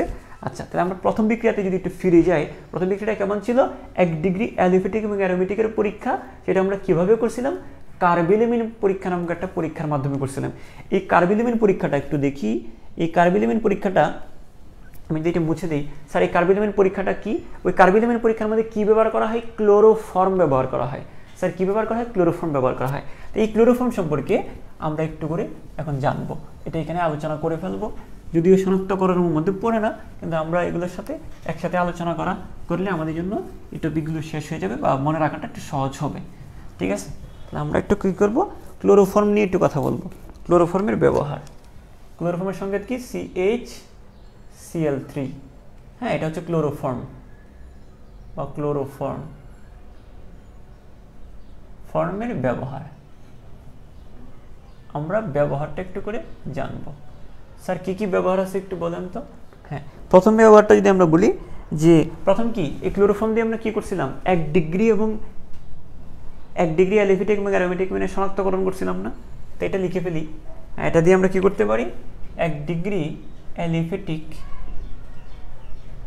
অ্যালিফেটিক ও অ্যারোমেটিক এমিনের শনাক্তকরণ কোন বিক্রিয়ার মাধ্যমে? কার্বিলিমেন্ট পরীক্ষার মাধ্যমে। কার্বিল থেকে তো ক্লোরোফর্মটা মনে রাখতে বলছিলাম। অ্যারোমেটিক এমিনের শনাক্তকরণ, এমিনের শনাক্তকরণ এটা করা যায়। 2 নম্বরে স্যার কি করা যায়? 2 নম্বরে হচ্ছে এটাও কিন্তু এই ক্লোরোফর্ম, এই যে ক্লোরোফর্ম জিনিসটা যেটা দেখতেছো, এটাও কিন্তু চেতনানাশক হিসেবে ব্যবহার করা হয়। চেতনানাশক হিসেবে ব্যবহৃত হয়। ঠিক আছে, তারপর আমরা যদি 3 নম্বর পয়েন্টে যাই, তারপর আর কি হিসেবে? শিল্পক্ষেত্রে এটাও কিন্তু দ্রাবক হিসেবে ব্যবহার করা হয়। দেখো একটু কিন্তু মিল আছে, কিন্তু কোনটার সাথে বলতো? ইথার পড়ছিলাম না? ইথারটাকে চেতনানাশক, ইথারটাকে দ্রাবক হিসেবে ব্যবহার করা হয়। এই ক্লোরোফর্মকেও চেতনানাশক এবং কি দেখো দ্রাবক হিসেবে ব্যবহার করা হয়। দ্রাবক হিসেবে ব্যবহৃত হয়। ঠিক আছে, 4 নম্বর যদি বলি, হ্যাঁ এখানে একটা ইন্টারেস্টিং জিনিস তৈরি হয়। আইন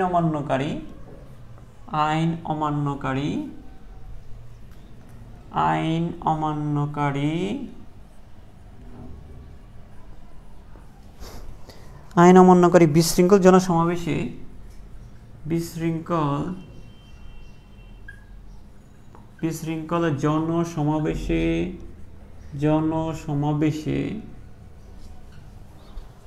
হ্যাঁ ব্যবহৃত কাঁদুনে গ্যাস,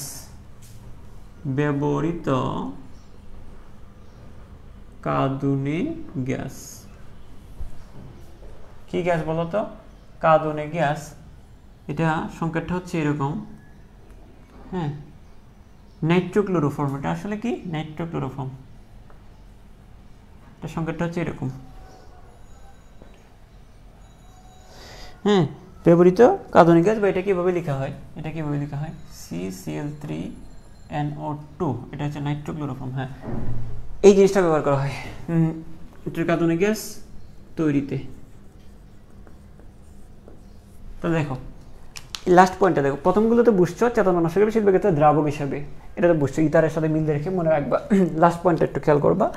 লাস্ট পয়েন্টটা হচ্ছে বিভিন্ন মিটিং মিছিল হয় না অনেক সময়, আন্দোলন করে যে অনেকে, তখন পুলিশ বা আইন শৃঙ্খলা বাহিনী ওটাকে নিয়ন্ত্রণ করার জন্য আইন অমান্যকারীদেরকে কী করা হয়? জনসমাবেশে তার সবাইকে তার গুলি করে মেরে ফেলা সম্ভব না, কাঁদুনে গ্যাস দেওয়া হয়। এই কাঁদুনে গ্যাস দিলে কী হয় দেখো, কাঁদুনে গ্যাস বলতে কি? বলতে কান্না আসবে আর কি। লাফিং গ্যাস মানে হাসি আসে, কাঁদুনে গ্যাস দিলে কান্না আসবে আর কি। ওই কাঁদুনে গ্যাস ছড়িয়ে দেওয়া হয়। ওই কাঁদুনে গ্যাসের সংকেতটা হচ্ছে এই কাঁদুনে গ্যাস তৈরি করতে, এই যে কাঁদুনে গ্যাসটা যেটা দেখতেছো, এই কাঁদুনে গ্যাস তৈরিতে এই ক্লোরোফর্মটা ব্যবহার করা হয়। কাঁদুনে গ্যাস তৈরিতে কী ব্যবহার করে? ক্লোরোফর্ম ব্যবহার করা হয়। তো দেখো ক্লোরোফর্মের মধ্যে কী আছে দেখো তো, CHCl3 না? এর হাইড্রোজেনটা যদি আমরা সরায় দিই, তো কী থাকতেছে? Cl3।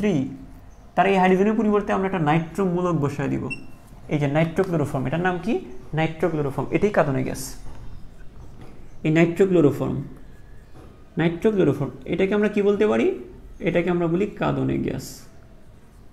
এই কাঁদুনে গ্যাস তৈরিতে আমরা কিন্তু ব্যবহার করে থাকি। আশা করি জিনিসটা বুঝতে পেরেছি। হ্যাঁ, আশা করি জিনিসটা বুঝতে পেরেছি।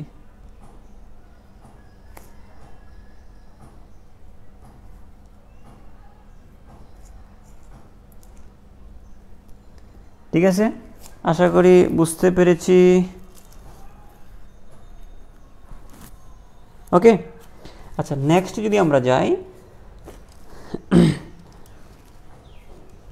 হ্যাঁ, তো এই যে ব্যবহারগুলো, এই ব্যবহারগুলো আমরা একদম মাথায় গেঁথে রাখবো, কারণ এগুলো প্রত্যেকটাই জিনিসই এমসিকিউ বলো, রিটেন বলো, এগুলো কিন্তু এসে থাকে।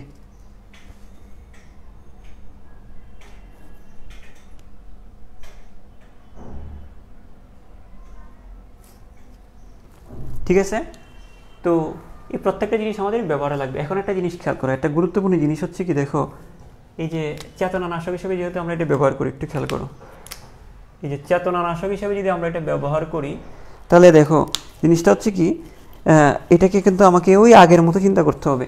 এটা কি কোনো কারণে কি এটা কোনো কারণে বিষাক্ত কিছু তৈরি হয়ে যায় কি না, মানে ইথার থেকে কি হয়ে যায়, পার অক্সাইড তৈরি করে, ইথার থেকে পার অক্সাইড তৈরি হয়ে যায়, যেটা আমাদের জন্য ক্ষতিকর।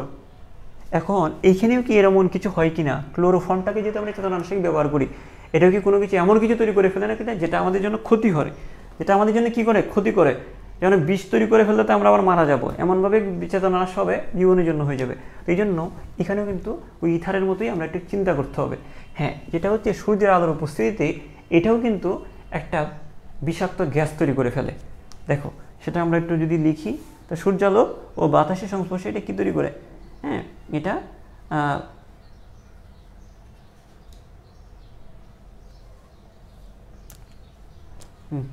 তাহলে আমরা একটু লিখে রাখি, এটা আমরা একটু লিখি যে এটা কি তৈরি করতে পারে।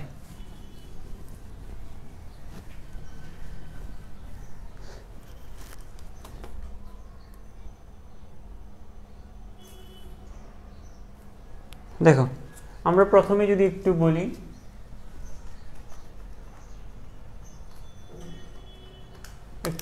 যে নাম্বার ওয়ান যদি বলি যে আচ্ছা, এটা আমরা যদি বলি যে বিশুদ্ধতার, হ্যাঁ, এখানে আমরা এটা বলি যে ক্লোরোফর্ম সংরক্ষণ, এটা যদি আমরা এইভাবে পড়ি যে ক্লোরোফর্ম সংরক্ষণ, আমরা এটাকে যেহেতু আমরা চেতনানাশক হিসেবে ব্যবহার করি, আমাদের এটাকে কী করতে হবে, ক্লোরোফর্মটাকে সংরক্ষণ করতে হবে। ক্লোরোফর্ম সংরক্ষণ, আমরা যেহেতু এটাকে ব্যবহার করি, ক্লোরোফর্মটাকে কী করবো, আমরা সংরক্ষণ করব।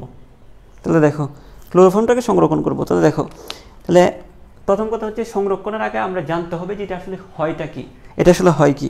তাহলে আমরা আগেরটার মতো ইথারেরটার মতো যদি আমরা একটু পড়ি, সেটা মনে রাখবো, সূর্যালোক ও বাতাসের সংস্পর্শে, খেয়াল করো, সূর্যালোক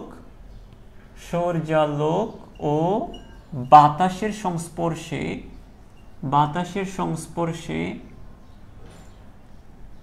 সূর্যালোক এবং কি বাতাসের সংস্পর্শে ক্লোরোফর্ম জারিত হয়ে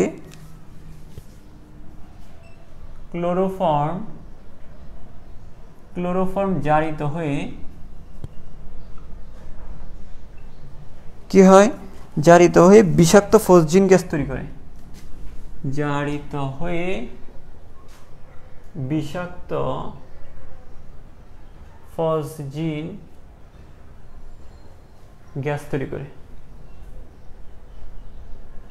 গ্যাস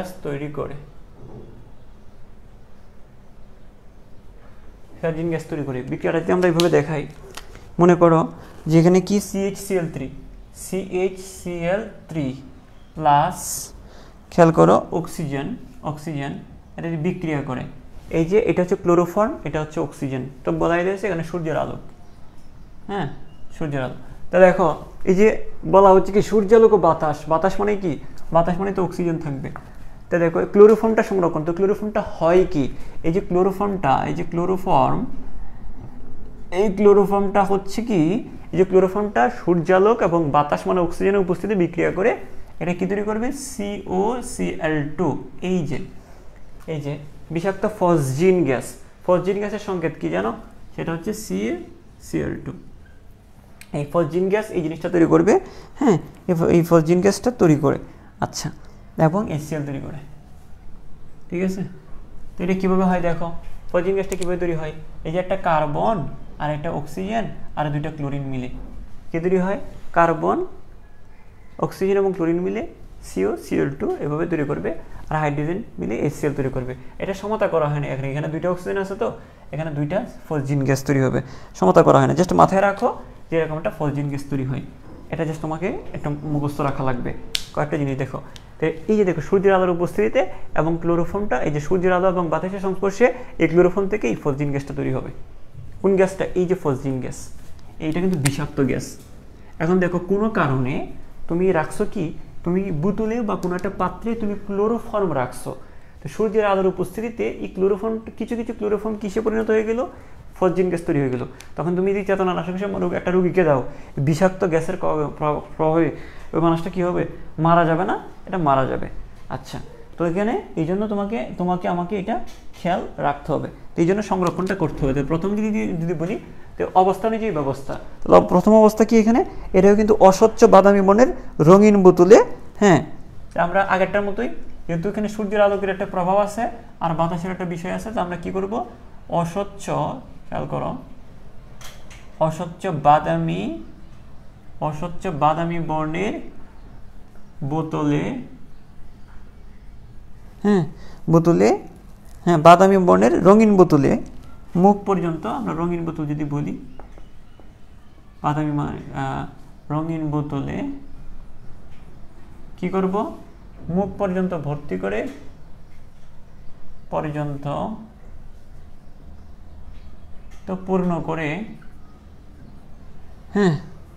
পূর্ণ করে ভালোভাবে ককযুক্ত করে রাখা হয়। মানে ককটা ছিপিটা দিয়ে দিব আগেরটার মতোই, একটা ককযুক্ত করে পূর্ণ করে ককযুক্ত করে রাখা হয়। এই তো গেল আমাদের একটা জিনিস।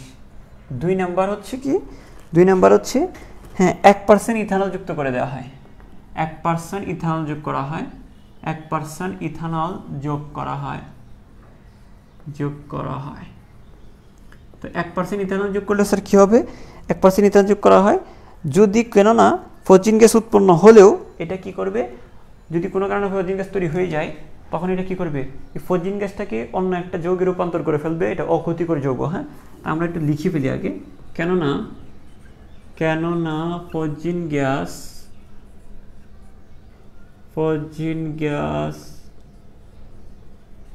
তৈরি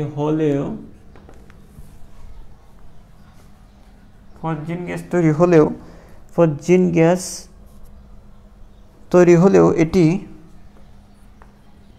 যে ইথানলের সাথে বিক্রিয়া করে অক্ষতিকর ইথাইল কার্বনেট তৈরি করে। ইথাইল কার্বনেট, এটা ইথাইল কার্বনেটের সংকেত। ইথাইল কার্বনেট তৈরি করে। এখানে দেখো কার্বনেটের যোজনী কত? কার্বনেটের যোজনী 2, এটা এখানে বসছে। ইথাইলের যোজনী 1, এটা এখানে। সংকেতটা এরকম। তাহলে ঠিক আছে, আমরা বিক্রিয়াটা যদি একটু দেখাতে চাই, সেটা বিক্রিয়াটা হবে এরকম। ধরো C2H5OH, এই যে আমরা 1% ইথানল যোগ করছি, ঠিক আছে? যোগ করলে কি তৈরি হবে? যোগ করলে যদি কোনো কারণে ফসজিন গ্যাস তৈরি হয়, যে এই যে ফসজিন গ্যাস যদি তৈরি হয়, যে COCl2, এই ফসজিন গ্যাসটা যদি তৈরি হয়, তো কী তৈরি হবে? দেখো ইথাইল কার্বনেট তৈরি করবে। ইথাইল কার্বনেট, তা দেখো কীভাবে তৈরি হয়। এই যে এখানে C2H5, এটা তো 2টা হবে, C2H5, ইথাইল কার্বনেট, CO3, এই যে কার্বন, অক্সিজেন, এখান থেকেও একটা অক্সিজেন যাবে, 2টা অক্সিজেন যাবে, এখান থেকে 2টা অক্সিজেন যাবে, কারণ আমরা এখানে 2 মূল নিতে হবে আর কি। ঠিক আছে, এটা তোমার সমতা করার দরকার নেই, তুমি এমনিতে বুঝে যাবা। আমি সমতাগুলো এখন দেখাচ্ছি না, কারণ এখন আমি বুঝে করছি, কিন্তু তুমি কিন্তু এখন একটু হয়তো বা তোমার হঠাৎ করে জিনিসগুলো একটু কঠিন লাগতে পারে। তুমি জাস্ট মাথায় রাখবা কার সাথে বিক্রিয়া করে কী কী তৈরি হয়, যদি এটা বুঝে সমতা এমনিতেই পারবা। ঠিক আছে, দেখো জিনিসটা হচ্ছে কি, জাস্ট মাথায় রাখবা যে এখান থেকে ইথাইল আর এখানে কার্বন আর অক্সিজেনগুলো মিলে ইথাইল কার্বনেট তৈরি হবে। এটা আমাদের জন্য ক্ষতিকর না, এটা অক্ষতিকর।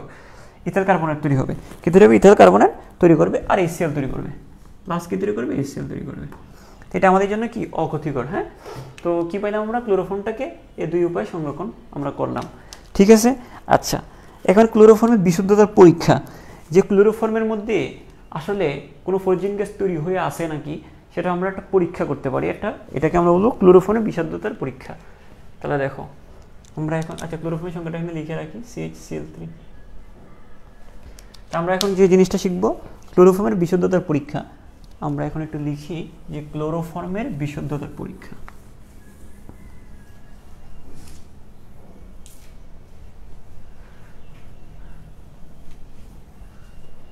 ক্লোরোফর্মের বিশুদ্ধতার পরীক্ষা, ক্লোরোফর্মের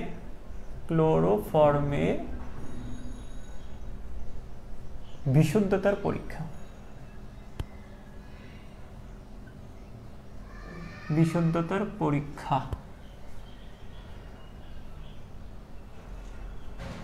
ঠিক আছে, হ্যাঁ ক্লোরোফর্মের বিশুদ্ধতার পরীক্ষার মধ্যে আসলে ক্লোরোফর্মের বিশুদ্ধতার পরীক্ষা মানে কি, এই ক্লোরোফর্মের মধ্যে কোনো ফসজিন গ্যাস আছে কিনা সেটা আমরা পরীক্ষা করব। ঠিক আছে, সেটা আমরা কিভাবে করব? হ্যাঁ সেটা হচ্ছে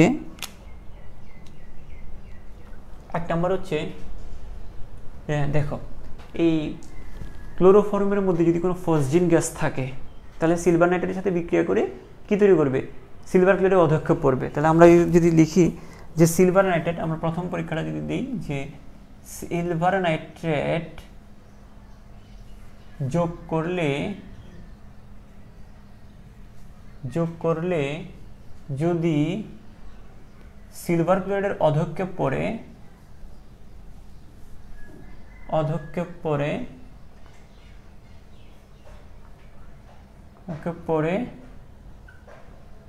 তবে এটি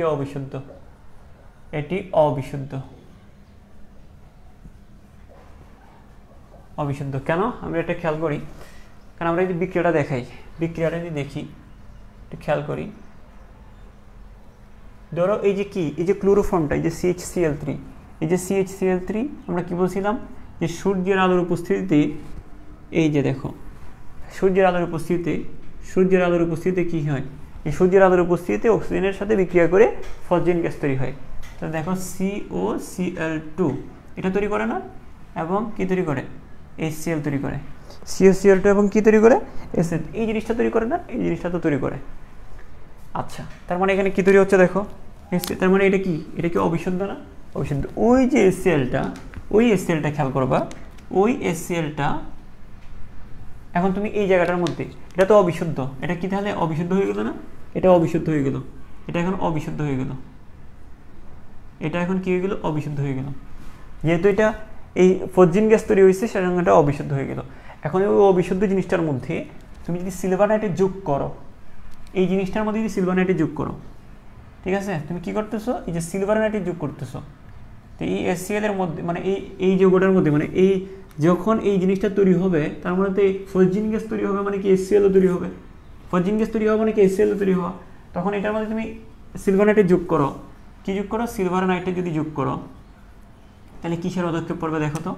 এখানে সিলভার আর এখানে ক্লোরিন বিক্রিয়া করে কি তৈরি হবে?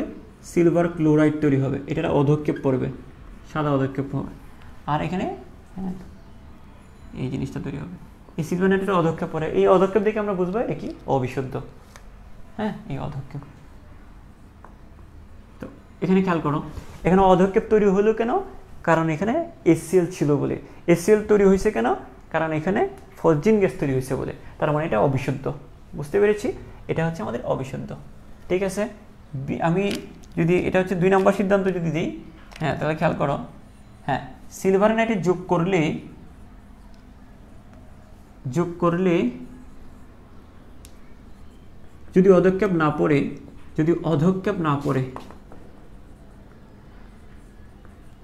পড়ে তবে কি? তবে বিশুদ্ধ। আমরা এটাকে বিশুদ্ধ বলতে পারি। কিভাবে দেখো, এই যে silver nitrate plus HCl, silver nitrate plus কি বলো? সিলভার নাইট্রেটের সাথে আমি কি সরাসরি যদি অধক্ষেপ না পড়া মানে কি? এটা তৈরি না হওয়া, HCl তৈরি না হওয়া বা ফসজিন গ্যাস তৈরি না হওয়া। তার মানে কি? CHCl3 থাকা, এটা বিশুদ্ধ। বিশুদ্ধের সাথে তো কোনো বিক্রিয়া করে না, কোনো অধক্ষেপ পড়ে না। নো প্রেসিপিটেশন মানে কি? কোনো অধক্ষেপ পড়বে না। ঠিক আছে, আচ্ছা, তো এটা আশা করি তোমরা বুঝে গিয়েছো। এটা আমরা এইভাবে ক্লোরোফর্মের বিশুদ্ধতার পরীক্ষাটা আমরা করতে পারি। ক্লোরোফর্মের বিশুদ্ধতার পরীক্ষাটা আমরা এইভাবে আমরা করে নিতে পারি। ঠিক আছে। আচ্ছা, তো আমাদের এই এই জিনিসটার মধ্যে আমরা জাস্ট দুটো জিনিস আমরা শিখলাম এখানে। একটা হচ্ছে ক্লোরোফর্ম, সরি এখানে হচ্ছে আমরা বেশ কয়েকটা জিনিস আমাদের শিখছি। প্রথমে হচ্ছে ইথার, তারপরে হচ্ছে অ্যামিন শনাক্তকরণ। আমি আবারও বলছি, প্রথমে ছিল ইথার পরীক্ষা, এখন ছিল কি অ্যামিনের পরীক্ষা। তো ইথার এবং অ্যামিনের পরীক্ষার মাধ্যমে এখানে বেশ কয়েকটা ভিতরে বেশ কয়েকটা জিনিস আমরা শিখলাম। ইথারের মধ্যে কোনো পারঅক্সাইড আছে কিনা সেটার পরীক্ষাও করলাম। আবার অ্যামিন শনাক্ত করতে গিয়ে আমার ক্লোরোফর্মটা লাগে, এই ক্লোরোফর্ম নিয়েও আমরা কয়েকটা পরীক্ষা নিরীক্ষা করলাম। ঠিক আছে, এই ক্লাসটার মধ্যে মূলত আমরা দুটো জিনিস মাথায় রাখলাম, একটা হচ্ছে কি ইথার, আরটা হচ্ছে অ্যামিন। অ্যামিনের মধ্যে আবার ক্লোরোফর্ম, আর ইথারের মধ্যে পারঅক্সাইড। এই জিনিসগুলো তোমরা একটু ভালো করে একটু রিভাইজ দিয়ে রাখো। আমি এই ক্লাসটা একটু লম্বা করতে চাচ্ছি না, আমি চাচ্ছিলাম এই ক্লাসটার মাধ্যমে বাকি জিনিসগুলো শেষ করে ফেলা, কিন্তু না, এটা দেখা যাচ্ছে অনেক লম্বা হয়ে যাবে। তোমরা এতটুকুর মধ্যে যেটা পড়াইলাম সেটা একদম ভালোভাবে এটা কমপ্লিট করে রাখো। আমি যদিও ক্লাসটা শুরু করছিলাম 2টা পর্ব দিয়ে শনাক্ত শেষ করবো, আসলে আমাদের আরেকটা পর্ব আমরা নিয়ে ফেলবো, কারণ তাহলে আমাদের জন্য একটু হয়তো বা সহজ লাগবে। নাহলে ক্লাসটা বেশি লেন্দি হয়ে গেলে তোমাদের অনেকেরই একটু হয়তো বা একটু কষ্ট হতে পারে। ঠিক আছে, তো তোমরা একটু কষ্ট করে এটা একটু ভালো করে রিভাইজ দিয়ে রাখো। নেক্সট ক্লাস শীঘ্রই আসতেছে। ঠিক আছে, তিনজন সবাই ভালো থাকো, সুস্থ থাকো। আসসালামু আলাইকুম।